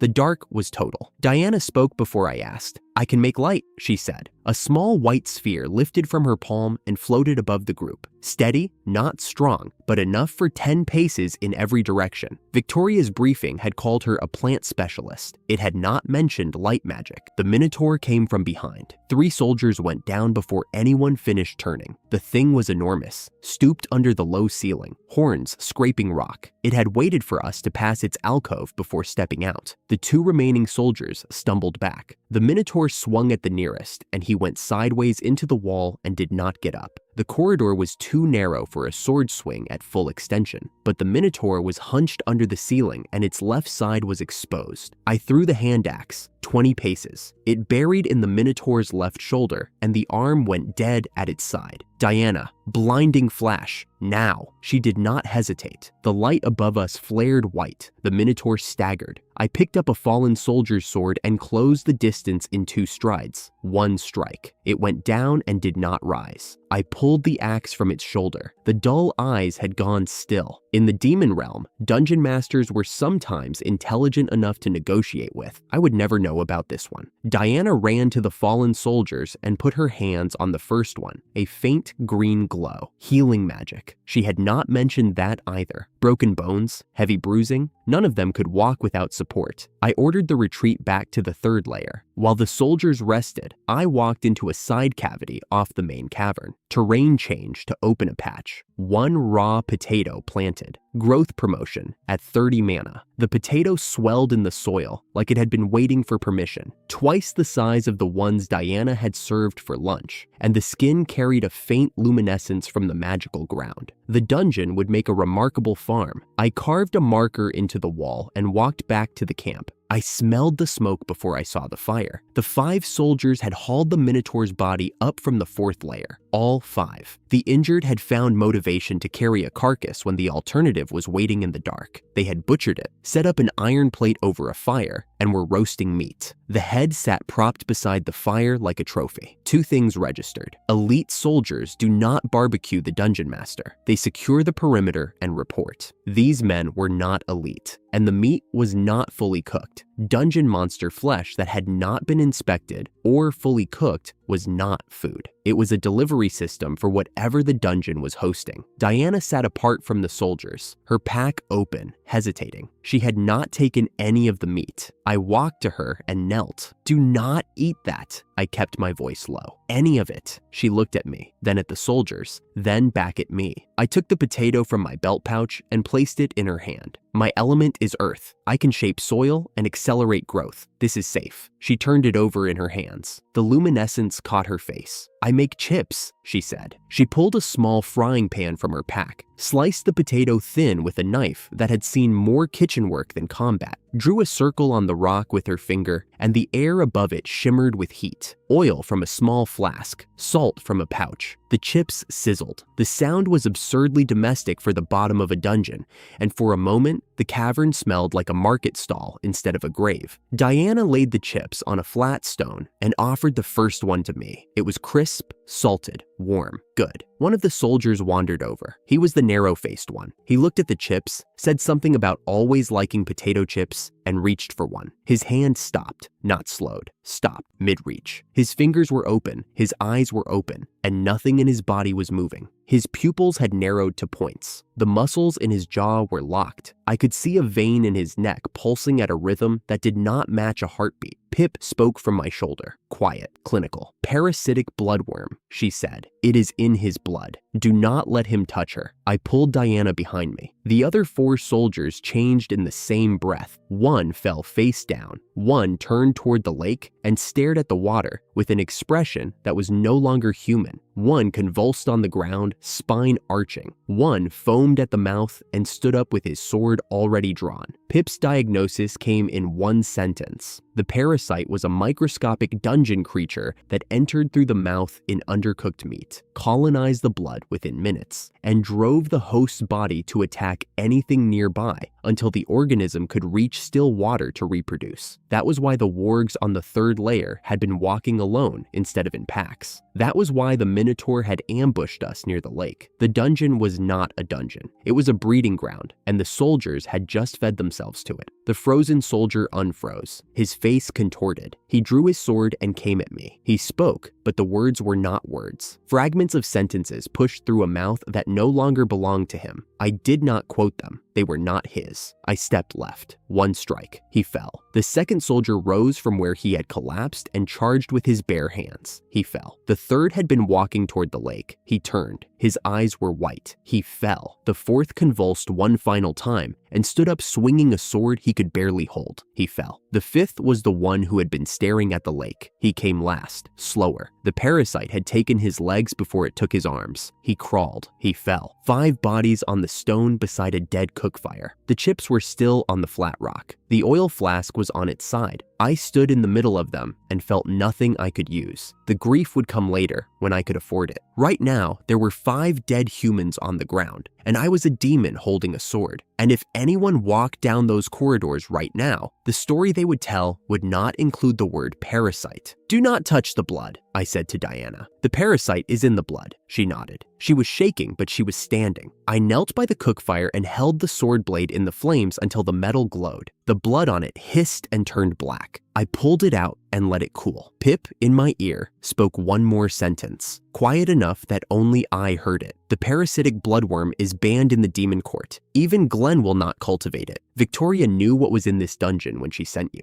I filed the betrayal. I stood up. Diana steadied my arm. I had not noticed it was shaking. Her hands glowed faint green for a moment, and the tremor stopped. Adrian, she said, not your fault. Blood in them. It made them wrong. You could not save them. Eleanor's face, but not Eleanor's voice. Diana was her own shape, and what she was telling me was the only thing I needed to hear in that dungeon. They could not be saved. I picked up the hand axe. I told Diana to stay close. We climbed, 4th layer to 3rd, 3rd to 2nd, 2nd to 1st. The corridors felt longer going up. The torch smoke from the base camp reached us before the light did. I walked out of the dungeon mouth into Coleridge Village's evening sky. Vince was waiting at the gate. He saw my face and stopped talking before he started. Vince opened his mouth. I did not let him use it. The 5 soldiers were spies, I said. Kingdom nobles sent them. Victoria gave you standing orders to let the dungeon handle the rest. His grin stayed exactly where it was. The cheerful mask did not slip. He shrugged with his whole body, palms up, the way a merchant does when a customer finds a crack in the merchandise and he decides to stop hiding it. She mentioned you might notice, he said. I had nothing to do with noticing. The soldiers had been too curious and too interested in the dungeon's resources to be what Victoria claimed. She had sent them in knowing the parasite would do the rest. The dungeon is clear, I said. The Minotaur is dead. The 3rd layer soil is viable. The lake is contaminated with parasitic bloodworm spawn. Everything below the 2nd layer stays dangerous until the water is purified. Vince tilted his head. He was waiting for the part he cared about. I asked Pip. She answered without moving. Anything beneath the soil's surface counted as buried. If I laid a layer of earth across the lake and applied earth acceleration, everything trapped underneath would age at the same rate. The spawn could not survive 100 days without a host. 10 real days at 100 times speed would kill it. Vince agreed to keep the villagers clear. Over the next 3 days, I used terrain change to spread a packed soil cap across the lake's surface,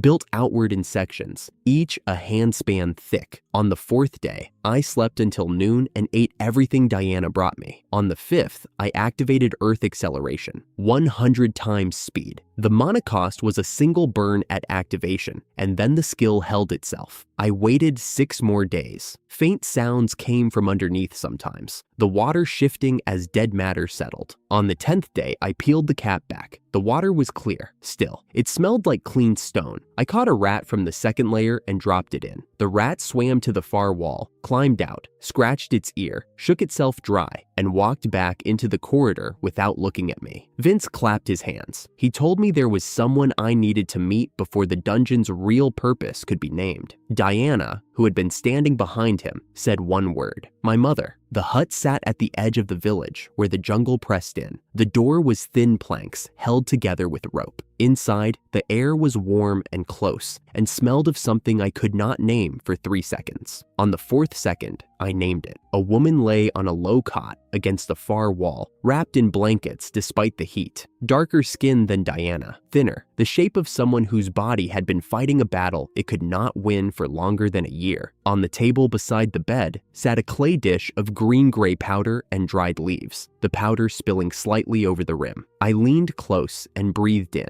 drowse bloom, a magical herb native to the demon court's private gardens, cultivated for centuries behind sealed doors. The hero's campaign against the demon court had included a specific chapter on this plant. He had burned the growing fields, tracked the distribution channels, and pressured the human kingdoms into banning its cultivation, its sale, and its possession. 100 years of prohibition. The plant eased pain in the dying. It dulled the will of the healthy over long use. It was, by every measure I knew, the most efficient weapon the demon court had ever grown that was not a sword. Victoria had brought it to the village. Victoria had given it to Sunil to palliate her illness. Victoria had been cultivating Coleridge's cooperation for a year through a single sick woman and a single merciful gesture, I stepped outside. The moon was up, and the coconut palms threw long shadows across the packed earth. I stood in front of the nearest tree and let the plane assemble itself. Cultivate the drowse bloom at industrial scale. Distribute it through Victoria's trading network as a pain reliever. Start with the coastal villages. Move inland. Within 2 years, the human continent would be soft enough that a child with a flag could conquer it. No fire, no armies, no fortresses burned. Glen was playing the old game. Victoria was playing a new one. "You are there, Vince," I said without turning around. "I can hear your attendants breathing." He emerged from behind the tree with 2 men trailing him. His grin had not changed. He asked for my read on the plan. I asked him a question instead. Whose side was he on? Vince laughed. It was the first honest sound I had heard from him. He held up one hand and rubbed his thumb against his fingers in the universal gesture. "I am human by birth," he said, "unaffiliated by everything else. What I trust is this." He rubbed the thumb again. "I am not on Victoria's side. I am not on yours. I am not on the kingdom's. What I want is a fortune large enough to buy an island, fill it with good food and better company, and never think about demons or heroes or generals again." He lowered the hand. The grin came back. "Victoria pays me," he said. "If someone paid more, I would work for them tomorrow. I am telling you this because you are the kind of person who respects honesty over loyalty, and I would rather you trust my honesty than test my loyalty." I filed him as a chess piece who played himself. Useful, unanchored, dangerous only if someone offered a better price at the wrong moment. I turned to the small shape on my shoulder. Pip had not spoken since we entered the hut. "You heard all of that." "Yes." "I will ask anyway. Do you want to save the humans?" Pip was quiet for 3 seconds. The moonlight caught her wings and made them silver. "No one can save humans," she said. The sentence landed like a stone into still water. I waited for her to add something. She did not. I had known the answer before I asked. I had descended to the human world carrying the Demon King's element and the Demon King's unspoken order. I had chosen to farm instead of slaughter because farming was more efficient, not because it was more kind. Every turnip I had grown at Node Farm was a weapon pointed at the same target Victoria was aiming at, only slower and quieter. The difference between my plan and hers was not morality, it was method. And method was a thin wall to hide behind. I told Vince I would cooperate. 1 month passed. I worked the 3rd layer soil the way I had worked the fields of Node Farm, except here, the soil was better and the crop was not food. Earth acceleration aged the growing cycles forward. Growth promotion pushed the roots deeper. The plants grew in neat rows under a sphere the size of a melon that Victoria's advanced team had mounted on the cavern ceiling, flooding the space with the warm glow of a summer morning. The engineering was clean, worth remembering. In the side cavities, I planted my own seeds. Turnips, spinach, cucumbers, tomatoes, melons, 3 new varieties from nearby island villages. Victoria wanted her crop. I wanted mine. I slept in the cavern. I ate with Diana and Vince at the surface. Once a week, a courier arrived through Maya's orb network, carrying letters from Hannah on real paper. I read them at night by Pip's glow. Hannah wrote every 3 days. Her voice on the page was the same as her voice in person. She told me Cal was doing the work the village assigned him, the compost rotation, the field expansion, the hauling, jobs no one else wanted. The Gi tightened when he resisted and loosened when he complied, and the village had learned the rhythm. Children mocked him in passing. He slept in the barn. He had not tried to run. She told me Henry had bought a new wagon from the profits of the last vegetable shipment. She told me the chief's back was worse and that he sat in front of the storehouse most afternoons, watching the road and waiting for someone who was not coming back yet. She told me, in one line, buried between the weather report and the seed inventory, that the house felt larger when I was not in it. She told me Glen had declared himself the new Demon King, and the human kingdom's southern front had collapsed. I read each letter once. I folded it into my coat. By the end of the month, the inner pocket was thick with paper. I could feel the weight of it against my ribs when I moved. On the 28th day, Diana came to the dungeon entrance and told me her mother had taken a turn. I went. The hut was the same. The dish was still on the table, the powder nearly gone. Sunil lay on her back with her eyes open, but her breathing filled the room with a sound that told me everything about how many hours she had left. Diana sat beside the cot and held her mother's hand. Sunil spoke. The language was not one I shared. It was not the island's common tongue,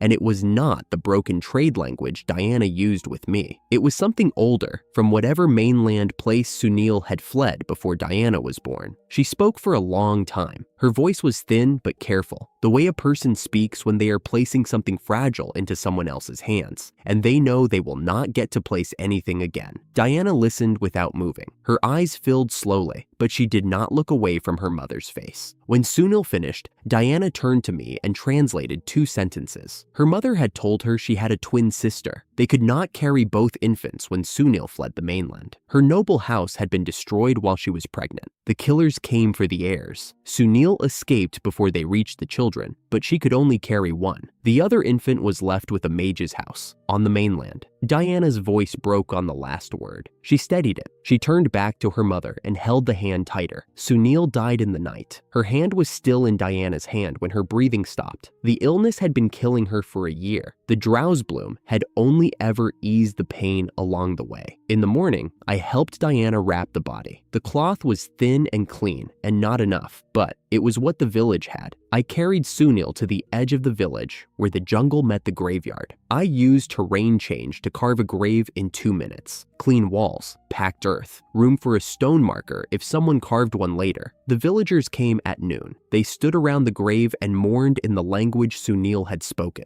Diana stood among them and did not translate. I stood beside her and said nothing. Pip sat on my shoulder and said nothing either. When the last villager left, Pip spoke in my ear, quiet enough that only I heard. The drowse bloom palliated her, she said. The illness was always terminal. The herb did not kill her. The disease did. I filed the cold consolation. I did not relay it to Diana. Some truths are only useful to the person who already suspects them. 3 days later, Victoria came. She arrived with a procession, 4 attendants in matching green cloaks. Vince knelt the moment she descended the stairs. Diana stood against the far wall with her hands clasped and her face still. I stood at the edge of the field with my arms crossed and did not kneel. Victoria noticed. Her eyes moved from Vince's bent back to my straight one, and the corner of her mouth lifted. She let it pass. She walked the rows. She pressed one gloved hand into the substrate and watched how the moisture clung. She examined the leaf structure without touching the leaves. She asked Vince 3 questions about the irrigation and received 3 answers I could have given better. She did not ask me. When she finished the walk, she raised one hand toward the ceiling. The sun sphere brightened to full power. Light flooded every corner, and the shadows between the rows sharpened. "Show me," she said. I stepped to a patch at the edge of the nearest row and activated growth promotion. The plants responded in seconds. Stems thickened, leaves widened. The roots dug deeper, and the green-gray of the mature leaves darkened toward harvest shade. Full growth before Victoria lowered her hand. Vince harvested 1 leaf on Victoria's instruction. He crushed it between his fingers and inhaled. His shoulders loosened. His eyes softened. He held the posture for 10 seconds, shook his head sharply, and reported. Relaxation immediate. Self-awareness intact. Victoria approved. She produced the soul-controlling ring from a silk pouch at her belt, a thin silver band with a gem set on the inside, designed to press against the wearer's skin. She held it out. I put it on. The gem touched the base of my finger, and a foreign mana woke beneath the silver, cold and precise. Something old and patient waiting to be aimed. Victoria gestured to the corridor behind her, a captive dungeon beast, chained and muzzled, for me to test the ring on. "No," I said. "I trust you. You are a strategist, not a liar." Her laugh was short and genuine. I told her the soil would deplete in 2 or 3 years without fertilizer. The nutrients were finite. Victoria leaned close. Her voice dropped to the register she used when she wanted a sentence to stay in the room. "It will not take 2 years, she said. "The humans will be livestock before 2 years are up." She straightened. She gathered her procession and ascended the stairs. The sphere dimmed after she left, and the shadows softened. I gathered my belongings, seeds into a cloth sack, letters into my coat, axe to my belt. The ring stayed on my finger. At the dock, Diana stopped me. She stood on the wooden pier with her bag at her feet. The bag was already packed. She had been waiting. "You are leaving," she said. I told her I was. She squared her shoulders. Her broken common came out in short, careful clauses, each one placed like a stone in a wall she was building between herself and begging. "My mother told me about my twin." She paused. "I want to find her," She looked at me. Her eyes were dry. Whatever grief was left from the burial, she had folded it somewhere I could not see. "Take me across the sea," she said. I looked at her. I thought about the healing magic she had shown in the dungeon. I thought about the soil reading on the third layer, the way she had knelt beside me and named the substrate's properties without being asked. I thought about the potato chips and the 5 dead soldiers and the way she had steadied my arm when it shook. "Fine," I said, "as long as you are useful." She picked up her bag. She did not thank me. She walked past me onto the ship and found a place at the rail. I followed. The windship's sails unfurled and the dock pulled away. Coleridge Village shrank behind us. The dungeon farm sat somewhere beneath the trees with its first harvest of drowsebloom already being barreled for distribution. I stood at the rail with the ring on my finger and the letters in my pocket.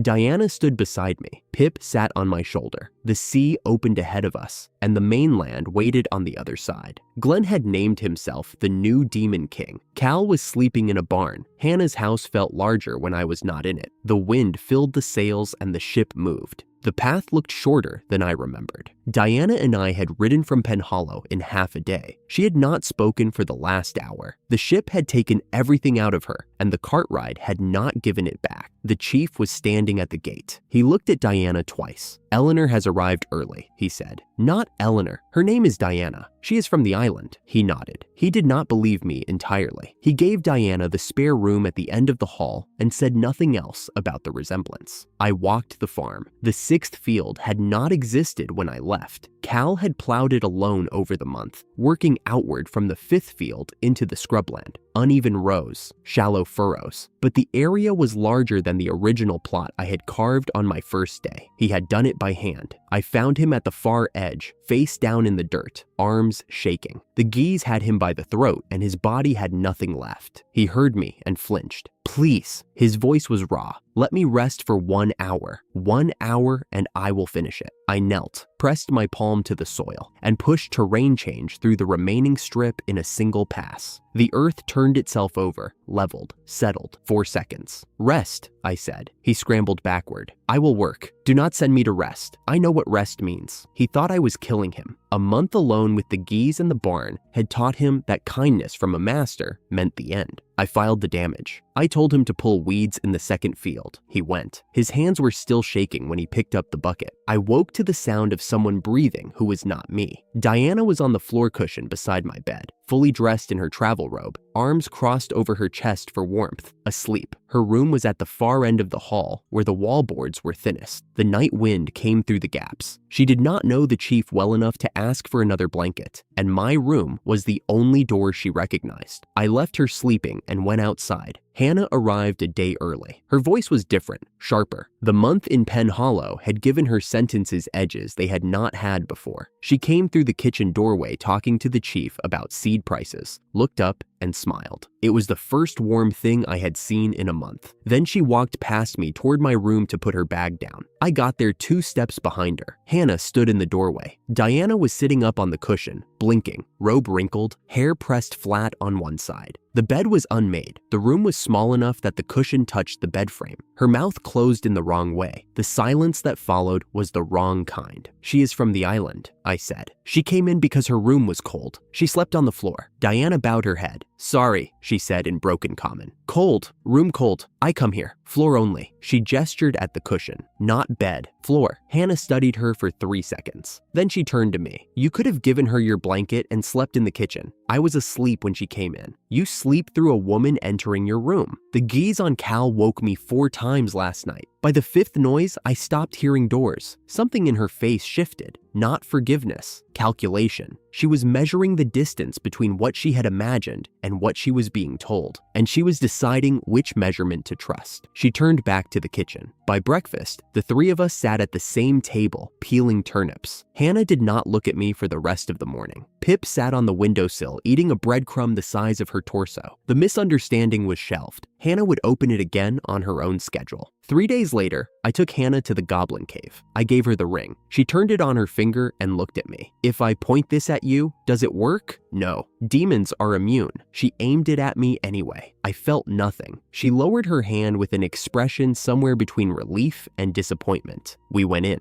I pinned the first 2 goblins with wind pressure, and Hannah spoke the binding word. By the 5th, her hands had stopped trembling. On the 9th, she paused. She looked at the goblin at her feet and then looked at me. "Punch," she said to it. The goblin swung its fist into my shin. It did not hurt, but Hannah's face when it connected was the first real smile she had given me since the doorway. She was angry. She was allowed to be angry, and this was how she chose to spend it. "Noted," I said. "Good." She turned back to the tunnel. "How many more?" We bound 30. Hannah held 20. I held 10. We marched them back in a column that looked like a parade organized by someone who hated parades. The village panicked briefly. The chief looked at the column and then looked at his tea and chose the tea. That evening, I checked the soil with the ring active. The status display showed the familiar numbers, and then a line I had never been able to read before, buried at the bottom of the ability list. Fungal Overlord 1. I commanded it to speak. A voice came through the display itself, not a sound in the air, but a presence in the interface, as if the words were being grown rather than spoken.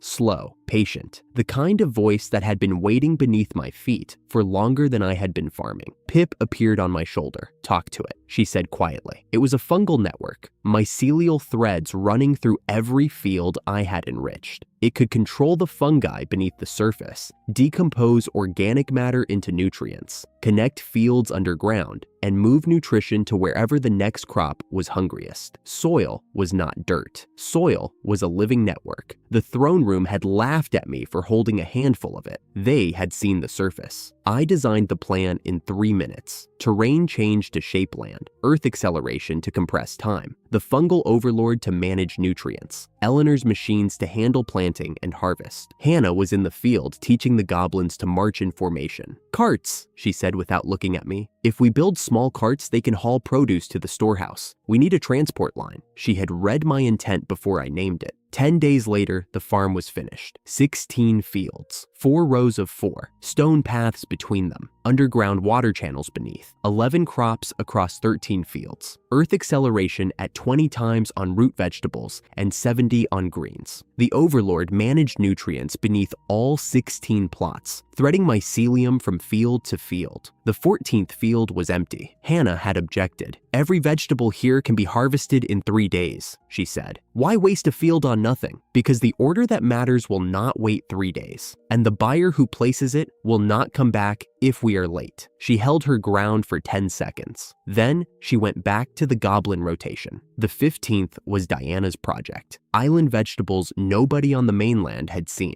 The 16th was restland for the overlord. Goblins hauled carts along the paths twice a day. Hannah ran the rotation. Diana ran the island field. Every 2 weeks, Henry arrived with his wagon and left with it so full the axle groaned. The chief sat on the porch of his house and drank his tea and watched. He did not give orders anymore. He had understood since the contract signing that the village was now someone else's. He accepted it the way old farmers accept weather. On the 13th day, Gintal arrived with Eleanor's machines and no Eleanor. He climbed down from his cart looking like a man who had not slept in 2 days. He wiped his spectacles and delivered the news. Eleanor had been arrested. The charge was violation of the Prohibited Magical Machine Manufacturing Act, a wheat-era statute so old and so vague that Gintal had to explain what it meant. The Mages Association had reactivated a dead law to punish a member who bypassed them for an exclusive contract with a demon farmer. The soldiers showed no interest in her machines, he said. The association cooperated without resistance. The charge names no specific violation. He pushed his spectacles up. National conspiracy. That is the only framework that fits. He unloaded the machines and left. Diana climbed down from the watchtower and walked to where I stood. "When?" she said. Her voice was steady. Her hands were still. The fact that she did not raise her voice was the hardest part of the sentence to hear. "When can I see my sister?" "Today," I said. "I will do something today." She nodded once and went back to the watchtower. I went to my room and took out the communication orb. Maya answered on the second pulse. I asked her to release Eleanor. Same answer as a week ago. No. I shifted. I asked her to arrange contact through the captain who guarded Eleanor, Catherine. Maya paused. Then she agreed. Then she gave me the rest. Eleanor was the king's daughter, born 25 years ago during a royal expedition to Hollow Reach Isle. The king's affair with Sunil had produced the twins. When the king king sent men to erase the evidence. Sunil fled with Diana.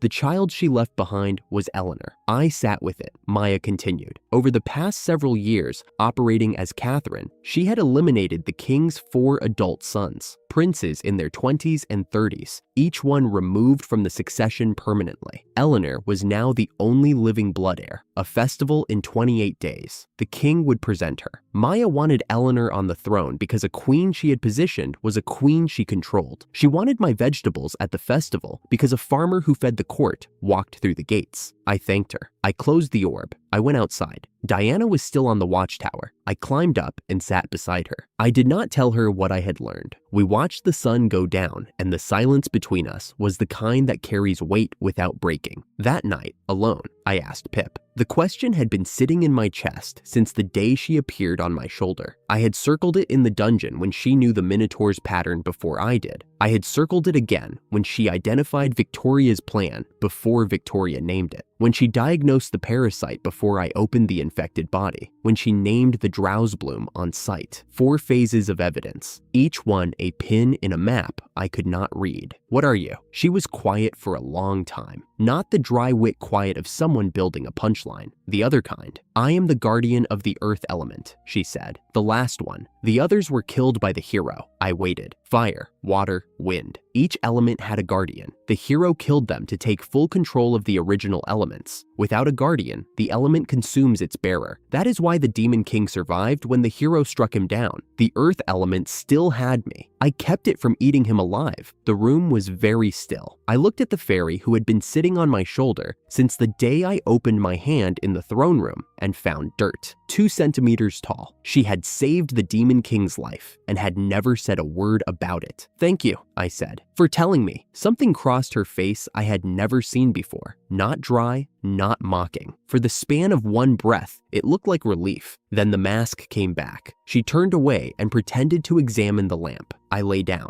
Hannah was asleep down the hall. Diana was on the watchtower because she had refused to come inside. Cal was in the barn. The Overlord was awake beneath 16 fields, doing the quiet work Soil does when no one is watching. Eleanor was in a cell in the capital, 28 days from a crown she did not know was coming. And Pip, the last guardian of the element the throne room had laughed at, sat on my table and watched me close my eyes. The farm was mine. The answer was mine. And the weight of what I had learned was going to take longer than one night to carry. The note was 5 words long. I want to eat the vegetables you grew. Eleanor's handwriting, quick, slanted, the kind that left ink on the next page. Maya's orb courier had delivered it before sunrise. I unfolded the paper on the chief's table and read it twice. The second time was not for comprehension. It was because 5 words should not weigh that much. Hannah sat across from me. She watched my face the way she always did, not asking, just reading. After a moment, she said what I already knew. Take Diana. I looked at her. She looked back. There was no argument in her expression, just the clean arithmetic of someone who understood the board. Cal alone with the village was a worse risk than Hannah alone with Cal. She had already done the math. Diana was in the corner with her pack half filled. She had not waited for the conversation to finish. I folded the note into my coat and stood. We would travel with one of Henry's wagons. Node Farm's best produce, exotic vegetables bound for noble kitchens in the capital. The cover was clean. Henry's network had been placing our crops in upper-class households for months. One more wagon arriving at Addenborough would look routine. Pip lifted off my shoulder, circled once, and landed again. Another trap Eleanor has invited you into, she said. You always walk in. She was right. The road to the capital was 6 days by the wind trade route Victoria's shipping had cleared. We left at dawn and arrived in 5. Addenborough was a city of 1 million people built on 3 lakes. Merchants everywhere. Soldiers on every corner. The low hum of a kingdom whose 4 heirs had died in the same year, and no one could explain why. Diana and I took rooms at an inn under our cover names. An island woman vegetable specialist and her employer. She carried the part without being told how. The city overwhelmed her. I could see it in the way her eyes tracked every passing cart, but she kept her mouth closed and her posture steady, and that was enough. Catherine came that night. She entered through the service corridor, no knock. The door opened quietly and closed the same way. She stood in the lamplight and looked exactly like the royal guard captain the court believed her to be. The audience knew better. I knew better. She was Maya wearing a dead woman's face like a fitted coat, and we were about to plan a trial together. The briefing was dense. Patricia and Roger had risen from a southern plague province, distributed a miracle cure water last year, earned upper-class status overnight. I filed the detail. The cure was Maya's water element, hidden inside Patricia's reputation. Patricia did not know she was standing on borrowed ground, Catherine continued. Patricia intended to expose me as a demon at the festival. Her plan was to serve my vegetables in a special salad before the assembled nobles, then publicly out the grower. She believed she was running the conspiracy. She is the trap, Catherine said, not the one setting it. Roger walked at Patricia's side in public. Catherine described him in 2 sentences. Hollow. Years of his wife's psychological dominance had ground him down until he moved when she moved and stopped when she stopped. He spoke her words. He smiled her smile. The man underneath had been empty for a long time. Frank, Cal's middle brother, had been disguised as Patricia's human enforcer through a magical compound. He worked for both Patricia and Maya, though Patricia believed he worked for her alone. He was the card Maya would play at the trial. Then Catherine named the last piece. The king had publicly humiliated her in front of the full court the week before, forced her to kneel on the throne room floor, and delivered a scolding that lasted long enough for the court scribes to fill a page. She said it the way she said everything, flat, factual, as if she were describing weather. The festival was in 12 days. Catherine asked one direct question. Will you walk in as the offered vegetable supplier on Patricia's invitation, knowing it is a trap? Yes. She left the way she came.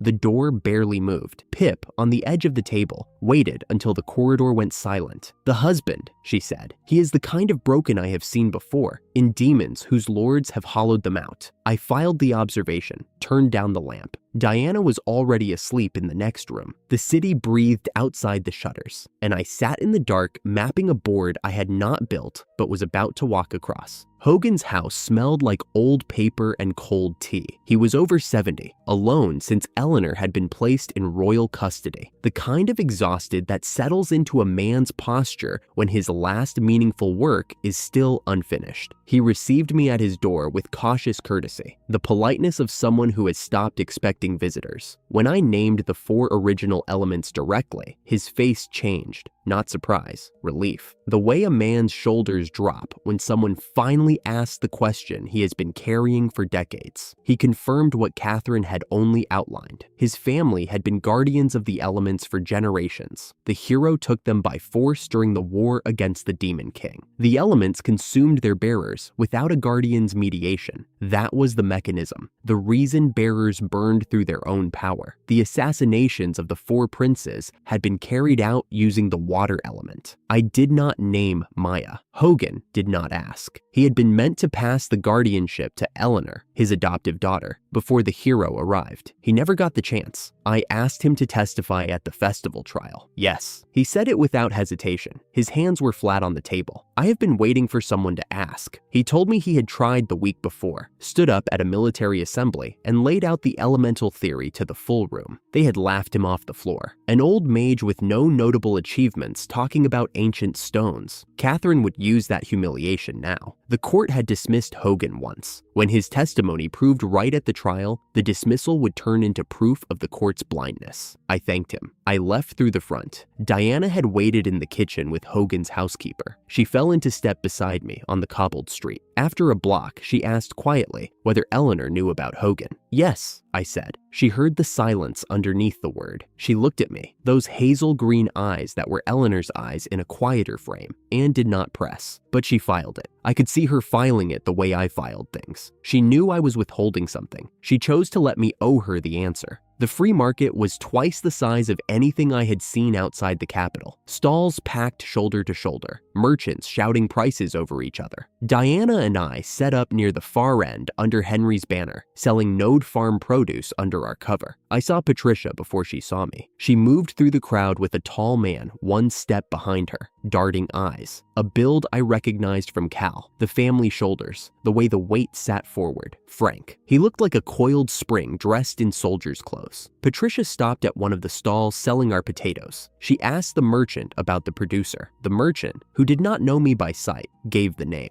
I watched Frank register it. His head came up. His eyes swept the crowd. Diana, without being told, stepped sideways and stood between us at the right moment. Frank's gaze passed over her and moved on. The exchange ended. Patricia drifted toward a side alley. I watched. 3 men followed her in, shabbily dressed, too confident for their size, the kind who mistook a noblewoman's silk for easy money. Diana watched too. She looked at me. I weighed the calculation in the time it took to exhale. Frank was more useful to the festival ambush uninjured. The thieves had chosen their target poorly. Intervening would cost me my cover and my advantage. I did not move. 3 quick sounds from the alley, then silence. Patricia and Frank walked out into the sunlight. Her smile was the same one she had worn at the stall. Frank's left sleeve was rolled to hide a stain. They disappeared into the crowd without looking back. I turned to Diana. Her jaw was tight. "People who use guards to thin a city," she said in broken common. The sentence was missing a verb, but the meaning was whole. I agreed. We closed the stall early. Catherine moved me through the back streets on the 3rd night. The weapon shop was the 5th largest in the city, chosen because the owner was tight-lipped and wanted a connection to the palace. Eleanor had been on the upper floor for 6 weeks. I went upstairs alone. Diana waited in the front room with the shop owner. Catherine had not yet decided it was safe for the sisters to meet, and I respected the call. Eleanor was at the work table. Pieces of the liquid chainmail she had been inventing covered every surface. Metal rings suspended in a clear gel, hammered flat, tested, discarded, started again. She looked up when I entered. She did not stand. "I missed the vegetables," she said. "I brought a wagon." We both smiled. It lasted about 2 seconds before the room shifted to what we were actually there for. She asked what I intended to do at the festival. I gave her the answer I had been building for 2 weeks. Patricia would try to expose me as a demon. Catherine would let the trap run until it closed around Patricia instead. Hogan would testify on the original elements. Eleanor would call for the water test. Patricia would fail it. Patricia would fall. Eleanor would be presented as the only surviving heir. The king's collapse was incidental. It might happen, it might not. But Eleanor was the only blood the crown had left either way. She listened without interrupting. When I finished, she asked one question. "Will you stay after the trial? Long enough for us to talk about how a queen makes peace with a demon kingdom." I had not thought about peace. Not once in 11 phases of this life. I took a beat too long to answer, and she read the pause exactly the way I would have. "Yes," I said. She passed me a bound sheaf of papers, prototype plans for the magical machines she intended to install at Node Farm after the festival. I took them. I thanked her. Catherine at the door noted the exchange for whatever file Maya kept on conversations like this. I left the way I came. Diana was sitting on a crate near the door. She stood when I came down the stairs. One question, short, broken common, but clear enough. How does she look? I thought about Eleanor at that table, the chainmail pieces, the ink on her fingers, the way she had not stood up because standing would have been performing, and she had run out of performance 6 weeks ago. Like a person who has decided to live, I said. Diana exhaled, quiet, the kind of breath that carries the weight of months. The festival was 3 days out. The festival hall had the kind of decorations people hang when they have forgotten what they are celebrating. Heraldic banners in colors whose meaning nobody alive could explain.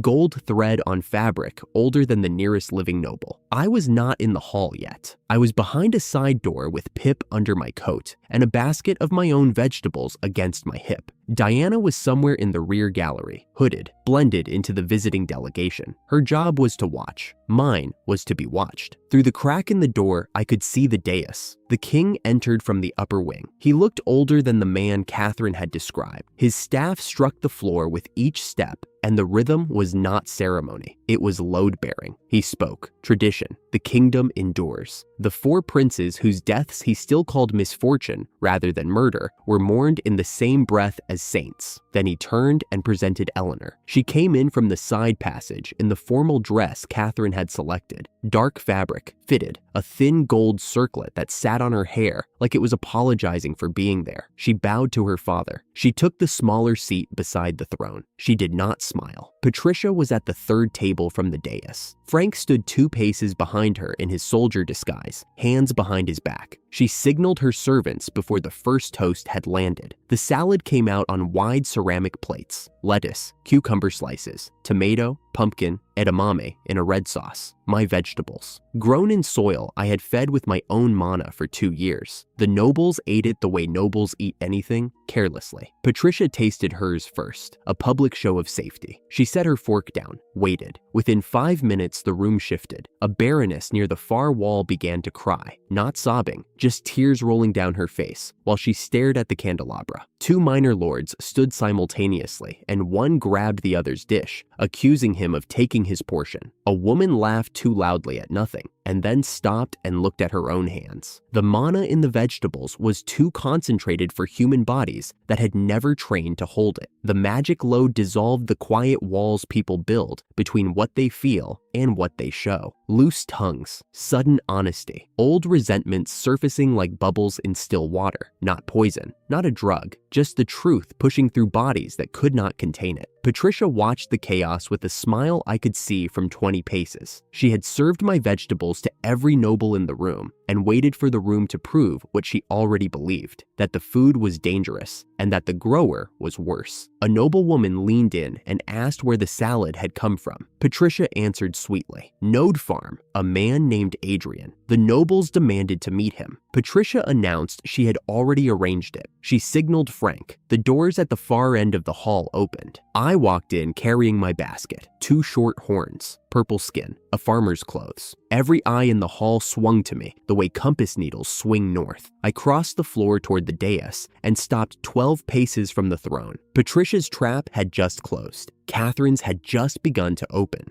Patricia stood. She announced, with the kind of pleasure that does not bother to disguise itself, that the farmer who had grown the celebrated vegetables was a former general of the Demon King, one of the 4 heavenly kings, a demon who had been hiding in the countryside growing food while the kingdom's princes died. The room pulled back from me like a tide. Chairs scraped. The salad plates suddenly looked like evidence. The king rose. He came down from the dais with his staff in both hands. 6 paces from me, he stopped. I could hear his breathing, too fast, too shallow, the rhythm of a man whose heart was working harder than his body could afford. He told me to leave. He told the room to burn my vegetables in the courtyard. Any noble who purchased from my farm again would face prosecution. His voice carried the way a cracked bell carries, loud but splitting at the edges. I knelt. Catherine had told me the strike would come, and that the strike was the cue. The staff came down across my left shoulder, heavier than I expected from a man that frail. I stayed kneeling. The calculation was simple. Every noble in the room needed to see a demon take a king's blow without retaliating. That image would live longer than the bruise. Then the king swayed. His staff slipped. His right hand went to his chest. He dropped to one knee on the marble floor. Not a kneel, a collapse. The royal physicians reached him before his other knee hit the ground. One pressed his ear to the king's chest. The other pulled open his collar. I watched his eyes from 3 paces away. They were the eyes of a man whose body had chosen the worst possible moment to stop pretending. He was dead before Catherine crossed the hall. She entered through the side door at a controlled stride. The timing was deliberate. The room would remember that the guard captain arrived after the king fell, not before. She knelt beside the body for 2 breaths. Then she stood, and the woman who rose was no longer the grieving captain. Patricia had stopped smiling. She had planned the king's removal for a week from now. He had died in the middle of her opening act. Frank, behind her, had not moved. His eyes were on Catherine. The hall held its breath. The trial had begun. Catherine reached the dais. She turned to face the court. When she spoke, her voice carried the register of a woman who had practiced this sentence until it fit. I arrest the noblewoman Patricia on suspicion of conspiracy and the consecutive murders of the 4 princes of the royal house. Patricia's mouth opened. Catherine did not give her the space. The accused is the demon known as Zomia, one of the 4 heavenly kings of the former Demon King, who has infiltrated this court for 2 years, using a shape-shifting power derived from the water element. The hall erupted. Nobles pressed against the walls. Patricia began to deny everything,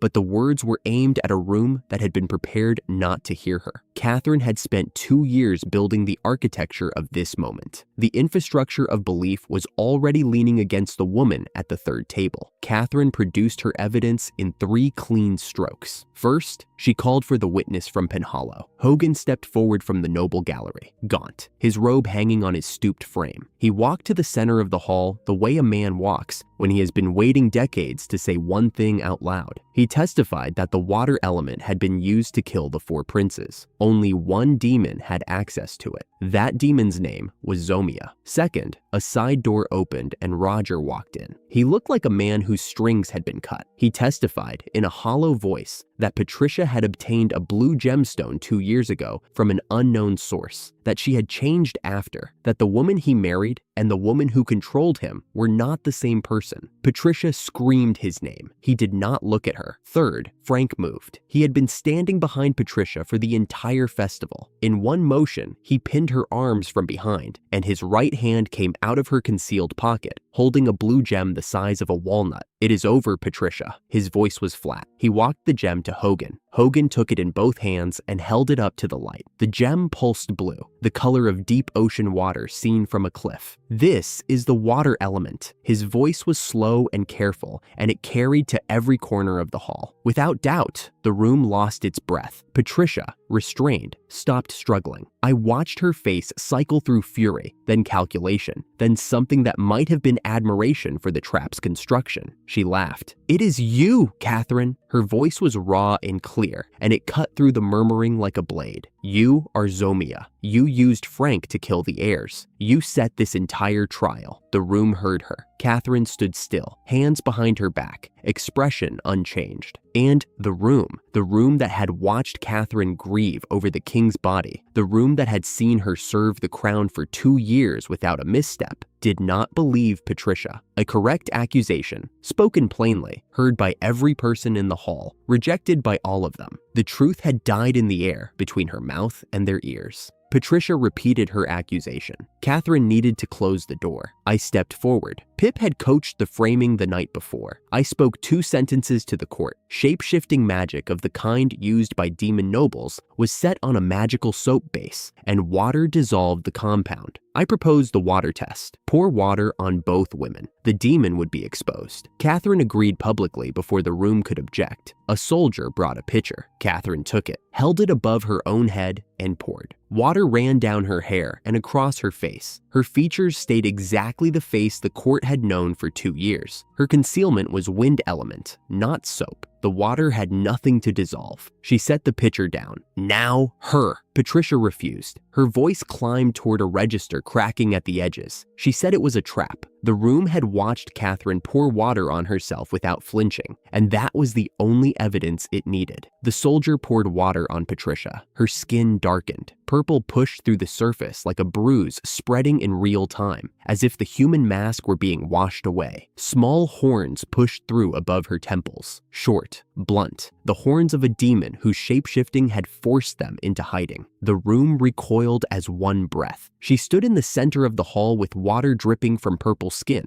and the court backing away. I watched her make one final calculation. 4 seconds. Her eyes went to the table where Hogan held the water element. If she could reach it and activate it, every human in the room would die. Hogan had confirmed that much publicly. She threw herself forward. Catherine moved on the same beat. One clean strike. Her demonic form was struck down before she could close her hand on the gem. The body she wore was no longer hers. The hall went silent, the kind of silence that has weight. Hogan still held the water element untouched. Eleanor stood. She walked to the center of the dais. The same dress, but she wore it differently now. Something in her spine had changed between sitting and standing. She spoke 3 lines that landed like nails driven into oak. If Catherine had not struck, every person in this hall would be dead. The strike was justified. Silence. My father is gone. The crown passes to me. I accept it. Silence. I appoint Catherine as Minister of Governance. She will lead while I learn. The court swore allegiance. Not the way courts swear in stories, with one voice and conviction.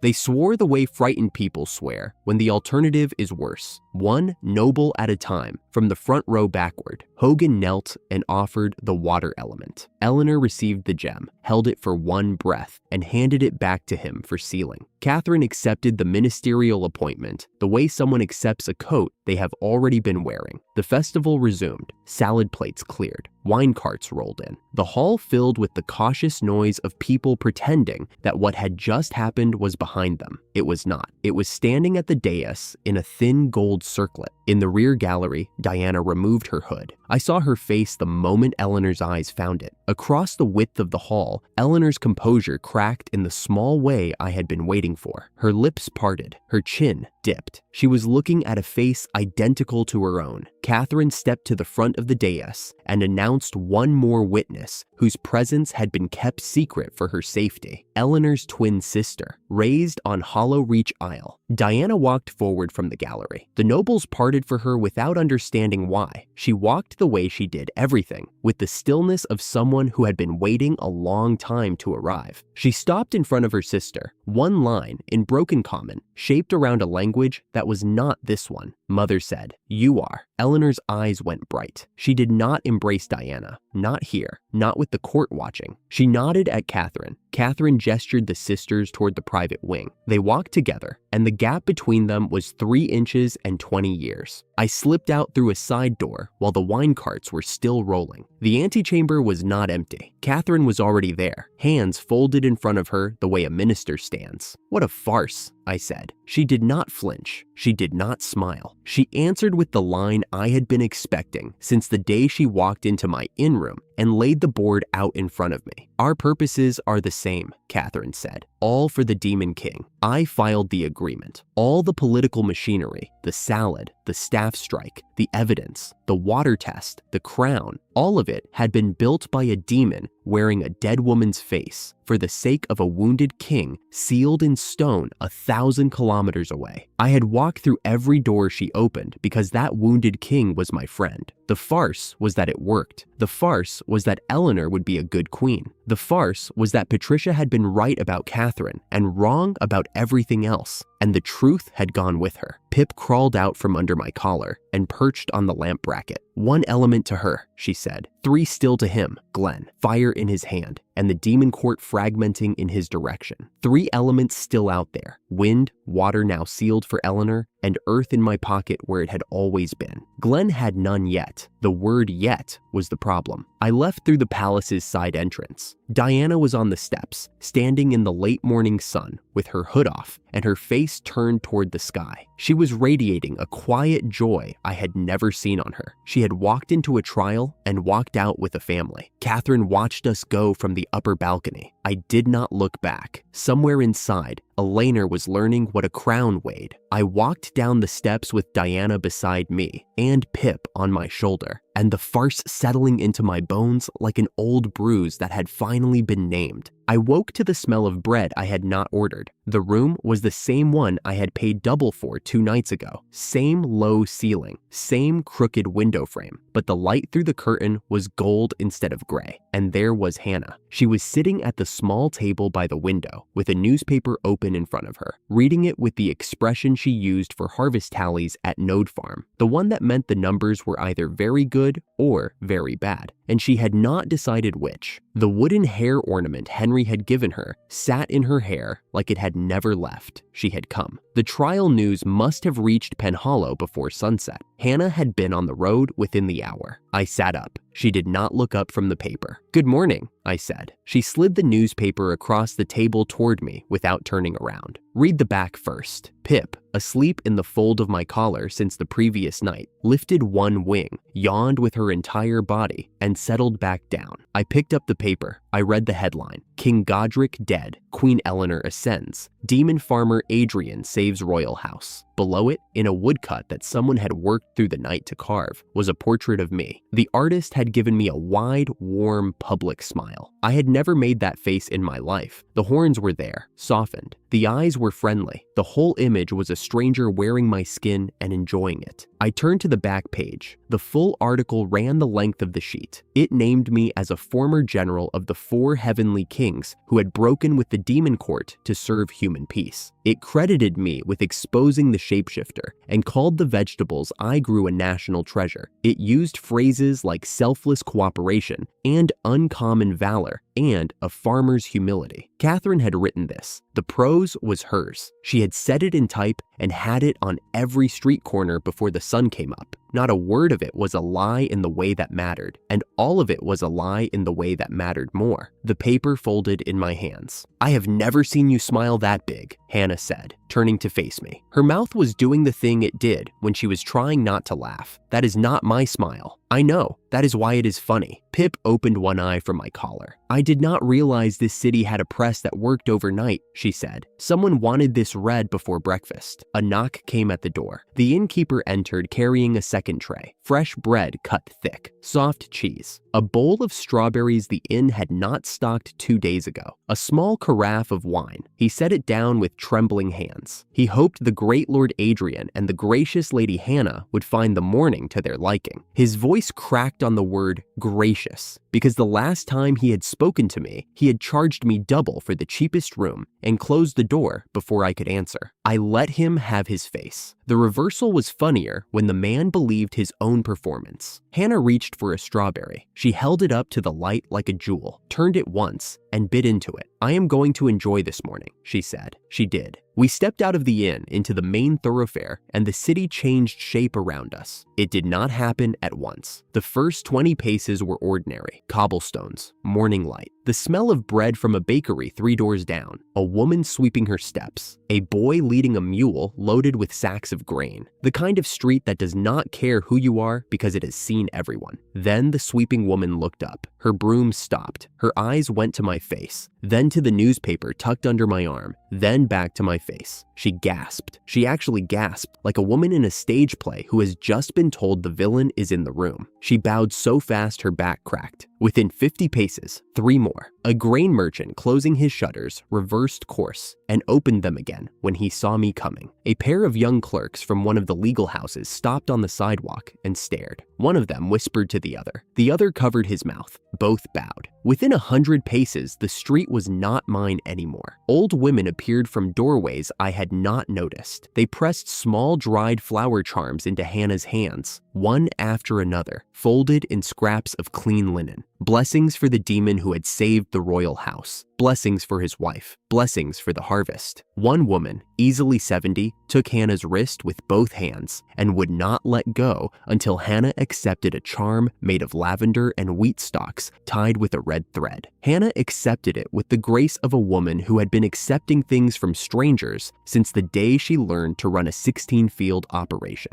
She tucked each charm into the fold of her sleeve and thanked every woman by name if they gave one, and by touch if they did not. Children came next, small ones, sent by their parents, who ran up in groups of 2 and 3 and bowed and ran back. One boy, no older than 6, stood in the middle of the street and would not move until I looked at him. I looked at him. He bowed so deep his forehead nearly touched his knees. Then he turned and sprinted back to his mother, who was watching from a doorway with her hand over her heart. The merchants came after the children. A cloth seller waved us over to his stall and held up a bolt of dark blue fabric. "For the lady," he said, "no charge." A spice merchant offered a pouch of cinnamon. "For the hero," he said, "compliments of the house." A baker thrust a wrapped loaf through the crowd at arm's length. "Please, take it." Hannah took the fabric. She took the cinnamon. She declined the loaf, gently, because we had already eaten. The baker looked like he had been personally rejected by the sun. A squad of city guards rounded the corner at the crossroads ahead of us. 4 of them, polished breastplates, short swords at their hips. The formation tightened when they saw the crowd and then loosened when they saw me. The squad leader raised his hand in a formal salute. The other 3 followed. These were the city guards, the same kind of men who had looked through me when I entered this city, wearing a bonded retainer pendant, as if I were furniture that happened to walk. Now they saluted. Now their backs were straight and their eyes were respectful, and the squad leader's chin was lifted the way a man lifts his chin when he wants you to know he has always been on your side. I did not believe a single face. Not the old women, not the children, not the merchants, not the guards, not the innkeeper, and certainly not the newspaper. Every one of them had decided overnight that the demon they would have crossed the street to avoid yesterday was the hero they had always been waiting for, and they had made the decision not because anything real had changed, but because Catherine had told them to. The newspaper was the only difference between yesterday and today. Yesterday, I was a bonded retainer with dirt under my nails. Today, I was a national treasure. The dirt was still there, but I walked. Hannah walked beside me. She accepted the charms and the gifts and the bows with a warmth that was not fake, because Hannah had never been fake about anything. She was genuinely pleased. She had watched me crawl through a year of farming, a year of hiding, a year of being looked through, and now the looking through was over, and the part of her that had always known this day would come was satisfied in the way that only a person who has done the work gets to be satisfied. Pip, riding under my collar with the strawberry she had taken from the inn, ate it in small bites and said nothing. Her silence was louder than the crowd. I saw a face I recognized, a man standing at the edge of the street near a leather goods stall, holding his hat against his chest with both hands. He was trying to make eye contact. His expression was earnest and eager and humble, the way a man looks when he wants to say he was always on your side and means it. 2 days before the festival, this man had spat in my path. Not at me, in my path. A careful, calculated, public gesture of contempt aimed at a thing that was not worth spitting on directly. I had stepped around it and kept walking. I had filed the face. Now that face was holding its hat and beaming with the sincerity of a convert. I did not stop. I did not acknowledge him. I walked past, and the crowd filled the gap behind me like water closing over a dropped stone. He would tell his friends he had seen the demon farmer with his own eyes. He would not mention the other thing. The crowd pressed tighter. People were coming from the side streets now, drawn by the noise. A woman called my name from a second-floor window. A young merchant threw a handful of paper flowers. 2 noblemen, dressed too well for this hour, asked if I would bless a ceremonial sword they had brought from their estate. I declined. They bowed anyway. Hannah leaned close to my ear. She smelled like lavender from the old woman's charm. "We should escape to the merchant guild," she said, "before the city eats us out of strawberries." I agreed. We turned down a side street. The crowd thinned. The noise faded. The morning stayed. The Merchant Guild headquarters was a 5-story fortified building near the central market, with the guild seal carved over the main doors like a warning dressed as a welcome.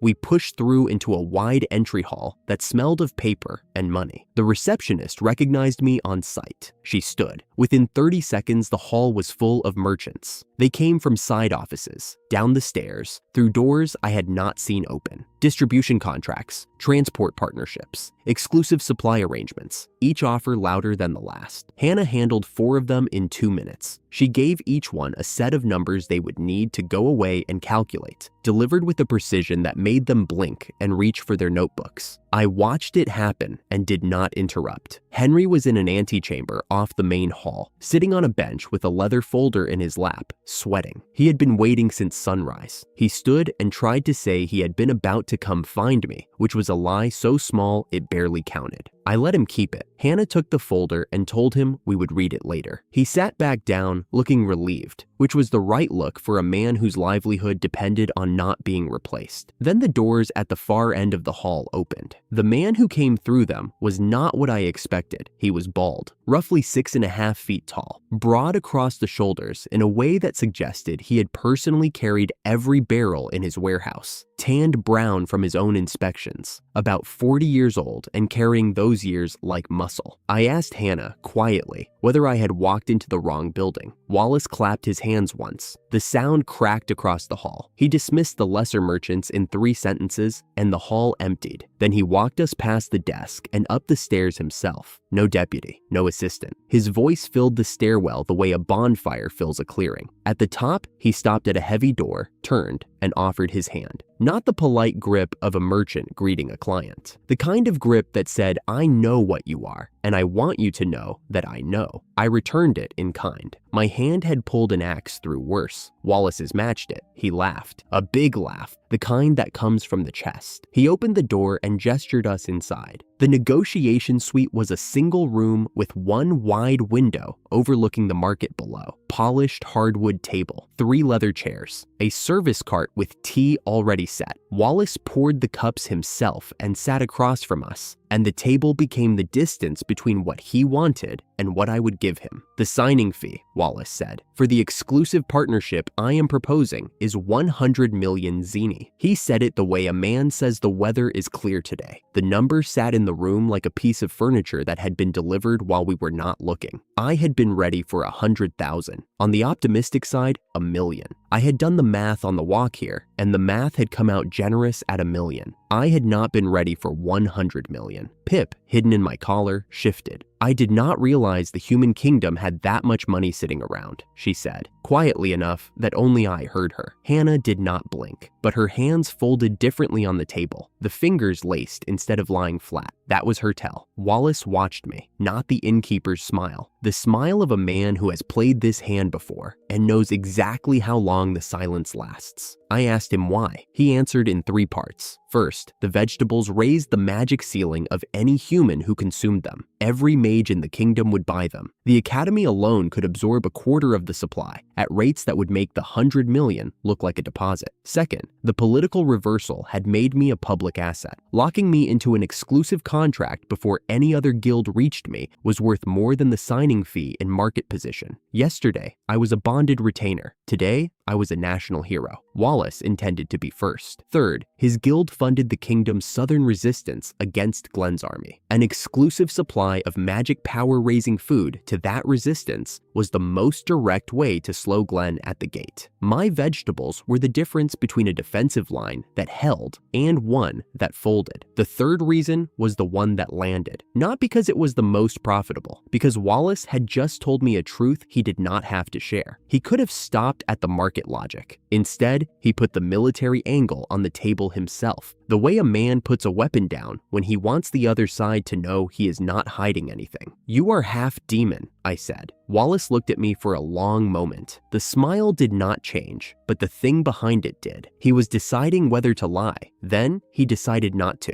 "On my mother's side," he said. She came north before the border closed. Hannah's hands unfolded on the table. She looked at Wallace with the expression she reserved for information that changed the shape of a deal, and she filed it the same way I did, without showing what it meant. The negotiation pivoted. The negotiation ran 3 hours. I carried the political side. Clauses to protect Node Farm from seizure, exclusive supply terms to the Southern Resistance, right of refusal on Noble House contracts, the share of profit structure. Hannah carried the rest. The Bufferfield Reservation, the Goblin Cart transport rights, the magical machine maintenance arrangement that Eleanor's blueprints had already made possible. She spoke numbers the way she spoke to the fields, with a certainty that came from having counted every seed in the ground. Wallace pushed back on every clause with the relentless good humor of a man who respected the fight. He wanted 60-40 in his favor. First refusal on new crop varieties. A 10-year exclusive with a penalty clause for early termination. We knocked most of them down. Then, near the end of the second hour, Wallace played the card he had been holding. He knew about Victoria's herb operation on Hollow Reach Isle. He did not say how. He simply mentioned it and let the implication sit. I had heard the leverage before it finished forming. The herb operation was the one piece of Node Farm's network that could not survive public scrutiny. Hannah looked at me. I pulled out the communication orb and called Catherine. Wallace's eyebrows rose. Catherine's voice came through, cool and precise, as if she had been waiting. I explained the leverage. She was silent for 4 seconds. Then she ordered the split set at 60-40 in my favor, as the price of Wallace's silence on what the new Queen's government considered a state secret. She said it the way she said everything, like a door closing. Wallace swallowed the split. The alternative was being named as the holder of classified intelligence, and Catherine could make that name public before sunrise. The contract was signed at sundown.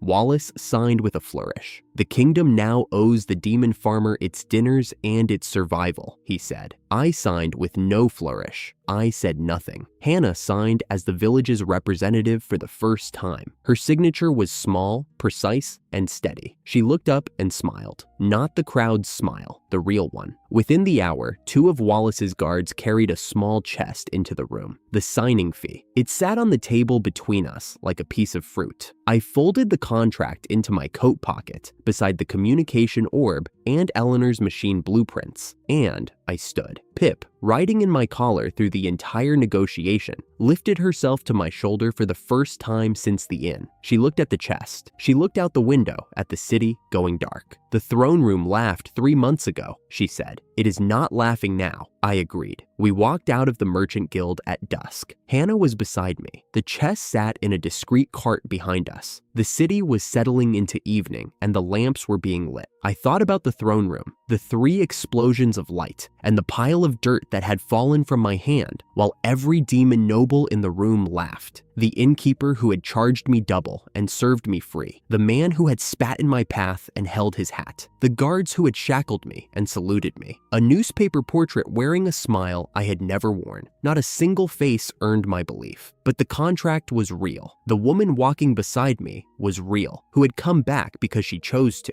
who ran the numbers because she could, who signed her name because it was hers to sign. And Pip was real. She was the only one in this city who had been there when the dirt fell, and the only one who had not laughed. Hannah took my arm. The city went quiet. We walked.